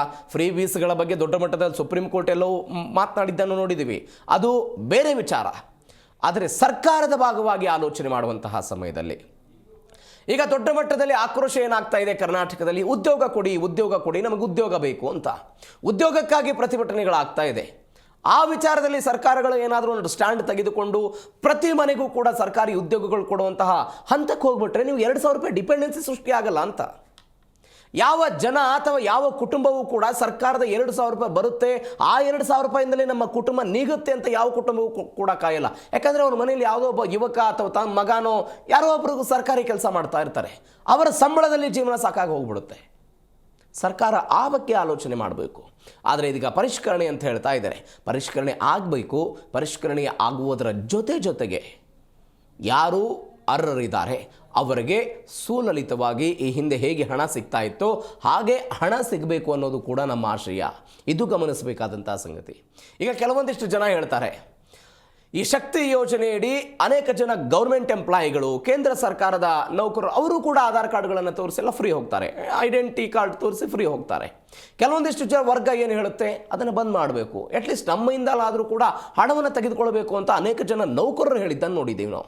ಸ್ವಾವಲಂಬಿಯ ಕಾರಣಕ್ಕಾಗಿ ಆಗಿರ್ಬೋದು ಅಥವಾ ಸ್ವಾಭಿಮಾನದ ಕಾರಣಕ್ಕಾಗಿಯೂ ಕೂಡ ಆಗಿರ್ಬೋದು. ಕೆಲವೊಂದಿಷ್ಟು ಜನ ಮಾತನಾಡಿದ್ದಾರೆ ಇದ್ರ ಬಗ್ಗೆ. ಆದರೆ ಇಲ್ಲಿ ಏನಾಗ್ಬಿಡ್ತು ಅಂತ ಹೇಳಿದರೆ, ಎಲ್ಲರಿಗೂ ಕೂಡ ಒಂದು ಯಾವುದೇ ಅರ್ಹತೆಗಳನ್ನು ಕೊಡೋಕ್ಕಾಗಲಿಲ್ಲ. ಅಲ್ಲಿ ಇವರು ಇಂತಿಷ್ಟು ಕಿಲೋಮೀಟರ್ವರೆಗೆ ಮಾತ್ರ ಉಚಿತ ಪ್ರಯಾಣ, ಯಾವುದೇ ಕಂಡೀಷನ್ ಇರಲಿಲ್ಲ. ಈ ವರ್ಗದ ಮಹಿಳೆಯರಿಗೆ ಮಾತ್ರ ಉಚಿತವಾದಂತಹ ಪ್ರಯಾಣ, ಯಾವುದೇ ಆಗಲಿಲ್ಲ. ಎಲ್ಲರಿಗೂ ಕೂಡ ಸಂಪೂರ್ಣವಾಗಿ ಉಚಿತ ಪ್ರಯಾಣವನ್ನು ಘೋಷಣೆ ಮಾಡಿದ್ದರ ಪರಿಣಾಮವಾಗಿ ಎಲ್ಲ ಮಹಿಳೆಯರು ಕೂಡ ಓಡಾಡ್ತಾ ಇದ್ದಾರೆ ಬಸ್ಗಳಲ್ಲಿ. ಅದಕ್ಕೂ ಕೂಡ ಇದೀಗ ಸ್ಮಾರ್ಟ್ ಕಾರ್ಡ್ ತರ್ತೀವಿ ಅಂತೆಲ್ಲ ಸಾರಿಗೆ ಸಚಿವರೆಲ್ಲ ದೊಡ್ಡ ಮಟ್ಟದಲ್ಲಿ ಅದ್ರ ಬಗ್ಗೆ ಒಂದು ಆಲೋಚನೆ ಮಾಡ್ತಿದ್ದಾರೆ. ಅದರ ಪರಿಷ್ಕರಣೆ ಹೆಂಗಾಗುತ್ತೆ ಅನ್ನೋದನ್ನು ಕೂಡ ಕಾದು ನೋಡಬೇಕು. ಆದರೆ ಈ ಗೃಹಜ್ಯೋತಿ ಮತ್ತು ಗೃಹಲಕ್ಷ್ಮಿ ಯೋಜನೆ ಇದೆಯಲ್ಲ, ಈ ಯೋಜನೆಯಲ್ಲಿ ಅನೇಕ ಜನ ಅನರ್ಹರಿಗೆ ಯೋಜನೆಗಳು ತಲುಪ್ತಾ ಇದೆ. ಈ ಅನರ್ಹರಿಗೆ ಯೋಜನೆಗಳು ತಲುಪ್ತಾ ಇದೆ ಅನ್ನುವ ಕಾರಣಕ್ಕಾಗಿಯೂ ಕೂಡ ಇವರು ಪರಿಷ್ಕರಣೆ ಮಾಡ್ತಾ ಇದ್ದಾರೆ. ಈ ಪರಿಷ್ಕರಣೆಯ ಬಗ್ಗೆ ಎಲ್ಲ ಚರ್ಚೆಗಳು ಬಂದಾಗ ಅದು ರಾಜಕೀಯ ಚರ್ಚೆಗಳಾಗೋದಕ್ಕೆ ಶುರುವಾಗ್ಬಿಡುತ್ತೆ. ಯಾಕಂದರೆ ರಾಜ್ಯ ಸರ್ಕಾರದ ಬಳಿ ಹಣ ಇಲ್ಲ ಅನ್ನುವಂಥದ್ದು ಒಂದು ದೊಡ್ಡ ಮಟ್ಟದ ಹೋರಾಟಗಳು, ದೊಡ್ಡ ಮಟ್ಟದ ಚರ್ಚೆಗಳು ಶುರುವಾಗೋದು. ಹಣವೇ ಇಲ್ಲ, ಹಣದ ಕಾರಣಕ್ಕಾಗಿ ಬಂದ್ ಮಾಡಿಬಿಡ್ತಾರೆ ಅಂತ. ಈಗ ನೋಡಿ, ಲೋಕಸಭಾ ಚುನಾವಣೆ ಆದ ನಂತರ ಒಂದು ಚರ್ಚೆ ಶುರುವಾಯಿತು. ಗ್ಯಾರಂಟಿಗಳಿಗೆ ಬ್ರೇಕ್ ಹಾಕಲಾಗುತ್ತಾ, ಯಾಕಂದರೆ 2023 ಚುನಾವಣೆಯಲ್ಲಿ ಘೋಷಣೆ ಮಾಡಲಾಗಿತ್ತು, ಪಾರ್ಟಿ ಅಧಿಕಾರಕ್ಕೆ ಬಂತು. 24ರಲ್ಲಿ ಲೋಕಸಭಾ ಚುನಾವಣೆ ಇತ್ತು, ಚುನಾವಣೆ ಮುಕ್ತಾಯ ಆಯಿತು. ಚುನಾವಣೆಯಲ್ಲಿ ದೊಡ್ಡ ಮಟ್ಟದ ಯಶಸ್ಸು ಸಿಗಲಿಲ್ಲ. ಆವಾಗ ಕಾಂಗ್ರೆಸ್ ನಾಯಕರೇ ಮಾತನಾಡೋದಕ್ಕೆ ಶುರು ಮಾಡಿದರು, ನಮ್ಮ ಗ್ಯಾರಂಟಿಗಳಿಂದ ಜನ ಸಂತೃಪ್ತರಾಗಿಲ್ಲ, ಹೀಗಾಗಿ ಪರಿಷ್ಕರಣೆಯ ಅಗತ್ಯವಿದೆ, ಇತ್ಯಾದಿ ಚರ್ಚೆಗಳೆಲ್ಲ ಬಂತು. ಈ ಚರ್ಚೆಗಳ ನಂತರ ಇದೀಗ ಡಿ ಕೆ ಶಿವಕುಮಾರ್ ಮುಖ್ಯಮಂತ್ರಿಯಾಗಿ ಒಂದು ಕಟ್ಟುನಿಟ್ಟಿನ ಸೂಚನೆಯನ್ನು ಕೊಟ್ಟಿದ್ದಾರೆ. ನಾವು ಹೊಸದಾಗಿ ಅರ್ಜಿಗಳನ್ನು ಕರಿತೀವಿ, ಅರ್ಜಿಗಳನ್ನು ಕೊಡಬೇಕು, ಆ ಅರ್ಜಿಗೆ ತಕ್ಕಂತೆ ಈ ಯೋಜನೆಗಳನ್ನು ತಲುಪಿಸುವಂತಹ ಪ್ರಯತ್ನವನ್ನು ಮಾಡ್ತೀವಿ ಅಂತ. ಮತ್ತೊಬ್ಬ ಕಾಲರ್ ಇದ್ದಾರೆ ಚಿತ್ರದುರ್ಗದಿಂದ, ಪೂಜಾರಿ ಅಂತ. ನಮಸ್ಕಾರ ಪೂಜಾರಿ ಅವರೇ. ಟಿವಿ ಮ್ಯೂಟ್ ಮಾಡಿ ಮಾತನಾಡಿ, ಟಿವಿಯನ್ನು ನೋಡಿ ಮಾತನಾಡಬೇಡಿ.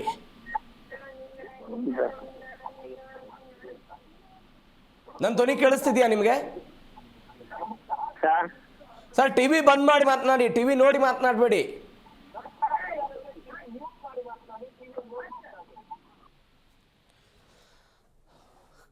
ಕರೆ ಕಡಿತ ಆಗಿದೆ. ಈ ಹಿಂದೆ ಸಿದ್ದರಾಮಯ್ಯನವರು ಬಜೆಟ್ ಮಂಡಿಸಿದಂತಹ ಸಮಯದಲ್ಲೂ ಕೂಡ ಈಗ ಒಂದು ಚರ್ಚೆಗಳೆಲ್ಲವೂ ಕೂಡ ಶುರುವಾಯಿತು. ಕರ್ನಾಟಕದ ಆರ್ಥಿಕ ನೀತಿ, ವಿತ್ತೀಯ ಕೊರತೆ, ಕರ್ನಾಟಕದ ಸಂಪನ್ಮೂಲ ಕ್ರೋಢೀಕರಣ ಎಲ್ಲವೂ ಕೂಡ ಲೆಕ್ಕಾಚಾರ ಆಗುತ್ತೆ. ಯಾಕಂದರೆ ನೀವು ಸರ್ಕಾರಕ್ಕೆ ಬರುವಂಥ ಒಂದು ದೊಡ್ಡ ಪೋರ್ಷನನ್ನು ಕೇವಲ ಗ್ಯಾರಂಟಿ ಯೋಜನೆಗಳಿಗಾಗಿ 52,000 ಕೋಟಿ ಹಣವನ್ನು ನೀವು ಈಗ ಅನೇಕ ಜನ ಉದಾಹರಣೆ ಕೊಡ್ಬೋದು. ಈಗ ಗೃಹಲಕ್ಷ್ಮಿ ಹಣದಿಂದ ಅನೇಕ ಜನ ಸ್ವ ಉದ್ಯೋಗವನ್ನು ಸೃಷ್ಟಿ ಮಾಡಿಕೊಂಡಿದ್ದಾರೆ, ಜಾನುವಾರು ಸಾಕಾಣೆಗಳನ್ನು ಶುರು ಮಾಡಿಕೊಂಡಿದ್ದಾರೆ, ಯಾರೋ ಒಂದು ಅಂಗಡಿಗಳನ್ನು ಇಟ್ಕೊಂಡಿದ್ದಾರೆ. ಅದರಿಂದ ನೀವು ಕೊಡುವಂಥ ಹಣದಿಂದ ಸ್ವಾವಲಂಬಿ ಜೀವನ ಶುರುವಾಗಿದೆ, ಅದನ್ನು ಒಪ್ಪಿಕೊಳ್ಳಬೇಕಾದಂತಹ ಸಂಗತಿ. ಆದರೆ ಅದೇ ಹಣದಿಂದ ನೀವು ಎಷ್ಟು ವರ್ಷಗಳ ಕಾಲ ಹಣವನ್ನು ಕೊಡೋದಕ್ಕೆ ಸಾಧ್ಯ ಇದೆ? ಎಷ್ಟು ವರ್ಷ ಕೊಡ್ಬೋದು? ಇವತ್ತು ರಾಜ್ಯದಲ್ಲಿ ಕಾಂಗ್ರೆಸ್ ಸರ್ಕಾರ ಇದೆ, ಗ್ಯಾರಂಟಿ ಯೋಜನೆಗಳನ್ನು ಕೊಡ್ತಾ ಇದ್ದಾರೆ. ನಾಳೆ ಸರ್ಕಾರಗಳು ಬದಲಾದಂತಹ ಸಮಯದಲ್ಲಿ ಏನಾಗ್ಬೋದು ಎನ್ನುವಂಥ ಆಲೋಚನೆ ಸಹಜವಾಗಿದ್ದೇ ಇದೆ. ಒಂದು ಕಡೆ ಗ್ಯಾರಂಟಿಗಳನ್ನು ಕೊಡುವಂಥ ಆಲೋಚನೆ, ಮತ್ತೊಂದು ಕಡೆ ಅದೇ ರೀತಿಯಾದಂತಹ ದರ ಏರಿಕೆ ಆಗಿದ್ದನ್ನು ಕೂಡ ನಾವು ನೋಡಿದ್ದೀವಿ. ದರ ಏರಿಕೆ ಕೇಂದ್ರ ಸರ್ಕಾರದಿಂದಲೂ ಆಗಿದೆ, ರಾಜ್ಯ ಸರ್ಕಾರದಿಂದಲೂ ಆಗಿದೆ. ಅವರು ಬೇರೆ ಕಾರಣಗಳನ್ನು ಕೊಡ್ತಾರೆ, ರಾಜ್ಯ ಸರ್ಕಾರದವರು ಕೂಡ ಬೇರೆ ಕಾರಣಗಳನ್ನು ಕೊಡ್ತಾರೆ. ನೀವು ಹಾಲಿನ ದರ ಏರಿಕೆ ಆಗಿದೆ ಅಂತ ಕಾಂಗ್ರೆಸ್ನವ್ರಿಗೆ ಹೋಗಿ ಕೇಳಿದರೆ, ನಾವು ಹಾಲಿನ ದರವನ್ನು ಏರಿಕೆ ಮಾಡಿದ್ದೇವೆ, ಅದನ್ನು ಯಾರಿಗೆ ಕೊಡ್ತಾ ಇದ್ದೀವಿ? ನೇರವಾಗಿ ರೈತರಿಗೆ ಕೊಡ್ತೀವಿ. ಗ್ರಾಹಕರುಗಳಿಂದ ತೆಗೆದುಕೊಂಡು ಅದನ್ನು ಸರ್ಕಾರದ ಬೊಕ್ಸಕ್ಕಲ್ಲ, ಅದು ಹೋಗ್ತಾ ಇರೋದು ರೈತರಿಗೆ ಕೊಡ್ತಾ ಇರುವಂಥ ಹಣ. ಅಂದರೆ ಅದರ ಎಫೆಕ್ಟ್ ಯಾರಿಗಾಯಿತು? ಗ್ರಾಹಕರಿಗಾಯಿತು. ಅದಾದ ನಂತರ ಈ ಹಿಂದೆ ಪೆಟ್ರೋಲ್ ಮತ್ತು ಡೀಸೆಲ್ ಮೇಲೆ 3 ರೂಪಾಯಿನೋ ಸೆಸ್ ಜಾಸ್ತಿ ಮಾಡಿದ್ದನ್ನು ನಾವೆಲ್ಲ ನೋಡಿದ್ವಿ. ಈ ಎಲ್ಲ ಬೆಳವಣಿಗೆಗಳಾಗಿದೆ. ಇದೀಗ ಪರಿಷ್ಕರಣೆಯ ಬಗ್ಗೆ ಚರ್ಚೆಗಳಾಗ್ತಾ ಇದೆ. ಮತ್ತೊಬ್ಬ ಕಾಲರ್ ಇದ್ದಾರೆ. ನಮಸ್ಕಾರ ಸರ್. ನಮಸ್ತೆ. ಎಲ್ಲಿಂದ ಕರೆ ಮಾಡ್ತಿದ್ದೀರಾ ಸರ್? ದೊಡ್ಡಬಳ್ಳಾಪುರ. ನಿಮ್ಮ ಹೆಸರು? ಬಾಬು ಅಂತ. ಟಿವಿ ಮ್ಯೂಟ್ ಮಾಡಿ ಮಾತನಾಡಿ ಸರ್, ಟಿವಿ ಬಂದ್ ಮಾಡಿ. ಮಾತಾಡಿ, ಹೇಳಿ. ನೀವು ಮಾತಾಡ್ತಾ ಇದ್ದೀರಲ್ಲ 2000 ಅಂತ, ಬೇರೆ ಸರ್ಕಾರದವ್ರು ಯಾರು ಕೊಟ್ಟವ್ರು ಸರ್ ನಮಗೆ? ಯಾರು ಕೊಡ್ತೀವಿ ಅಂತ ಹೇಳಿರ್ಲಿಲ್ಲ. ಕೊಡ್ತೀವಿ ಅಂತ ಯಾವ ಸರ್ಕಾರದವ್ರು ಹೇಳಿದ್ರು ಹಿಂದೆ? ಹ್ಞೂ ಸರ್. ಇವಾಗ ಇವ್ರೇನೋ ಕೊಡ್ತಾವ್ರೆ, ಅವ್ರೇನು ಅವ್ರ ಮನೆಯಿಂದ ಏನ್ ತಂದು ಕೊಡಲ್ಲ ಸರ್. ನಮ್ ಕಾಸೆ ನಮ್ಗೆ ಕೊಡೋದು. ಹೌದು, ನಮ್ ಕಾಸು ನಮ್ಗೆ ಕೊಡ್ತಾವ್ರೆ. ಈಗ ಕೊಡ್ಬೇಕೋ ಬೇಡವೋ ಅವರು ಇವಾಗ ಕೊಳ್ಳಿ ಬಿಡ್ರಿ. ಇವಾಗ ಇದು ಎಲ್ಲಾ ಕಡೆ ಮಾಡ್ತಾವ್ರಲ್ಲ, ಬಿಜೆಪಿ ಅವ್ರು ಎಲ್ಲಾ ಕಡೆ ಮಾಡ್ತಾವ್ರಲ್ಲ. ಇವ್ರು ಎಲ್ಲ ತಂದವ್ರಲ್ಲ, ಇವ್ರದೇ ನೋಡ್ಬಿಟ್ಟು ಬೇರೆ ಕಡೆ ಎಲ್ಲ ಮಾತಾಡ್ತಾವ್ರಲ್ಲ ಸರ್. ಅಂದ್ರೆ ಕರ್ನಾಟಕದ ಗ್ಯಾರಂಟಿಗಳನ್ನು ಬೇರೆ ರಾಜ್ಯದಲ್ಲಿ ಬಿಜೆಪಿ ಅವರು ಕೊಡ್ತಿದ್ದಾರೆ ಅಂತ. ಹೌದು. ಅದಕ್ಕೆ ನೀವು ಈ ತರ ಹೇಳ್ಬಿಟ್ರಿ ಹೆಂಗ್ ಸರ್? ಅವ್ರಿಗೂ ಇವಾಗ ಮೋದಿ ಅವ್ರು ಏನ್ ಮಾಡ್ತಾರೆ, ಯಾವ್ದೇ ಕಾರಣಕ್ಕೆ ಇದ್ ಮಾಡ್ಬೇಡ್ರಿ, ಅವ್ರು ಕೊಡೋದೇ ನಿಲ್ಸ್ಬೇಡಿ ಬಿಡ್ರಿ. ಈಗ ನಿಮ್ಗೆ ಮಾಹಿತಿ ಇದೆಯಾ? ಇರೋದಕ್ಕೆ ಸರ್ ಇವಾಗ ಬಂಗಾಳದಲ್ಲಿ ಏನೇನು ಘೋಷಣೆ ಮಾಡ್ಯಾರ ಸರ್ ಅವರು? ಸರ್ ಡಿ ಕೆ ಶಿವಕುಮಾರ್ ಅವರು ನಿನ್ನೆ ಹೇಳಿದ್ರ ಬಗ್ಗೆ ನಿಮ್ಗೆ ಮಾಹಿತಿ ಇದೆಯಾ? ಸರ್ ಡಿ ಕೆ ಶಿವಕುಮಾರ್ ಬಿಡಿ, ಇವಾಗ ಇವ್ರ ನೋಡ್ಕೊಂಡೆ ಅಲ್ಲೇನ್ ಸರ್ ಅವರೆಲ್ಲ ಮಾಡ್ತಾ ಇರೋದು?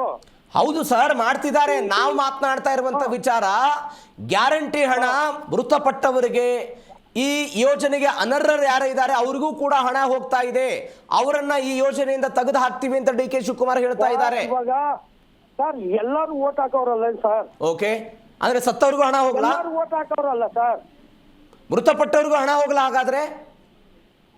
ಸರ್ ಅವರು ಮಾಡ್ಕೊಳ್ಬೇಕು ಸರ್, ನೀವ್ ಹೇಳ್ತಾ ಇರೋದು ತಪ್ಪು ಸರ್. ನಾವೇನ್ ಹೇಳ್ತಾ ಇದ್ದೀವಿ ಸರ್? ನಾವೇನ್ ಹೇಳ್ತಾ ಇದ್ದೀವಿ? ನೀವೇನ್ ಹೇಳ್ತಾ ಇದೀರ? ಅವ್ರು ಕೇಳಿದ್ರ, ಅವ್ರು ಮಾಡಿದ್ರ ಅಂದ್ರೆ ಜನ ಯಾರು ಕೇಳಲ್ಲ ಸರ್.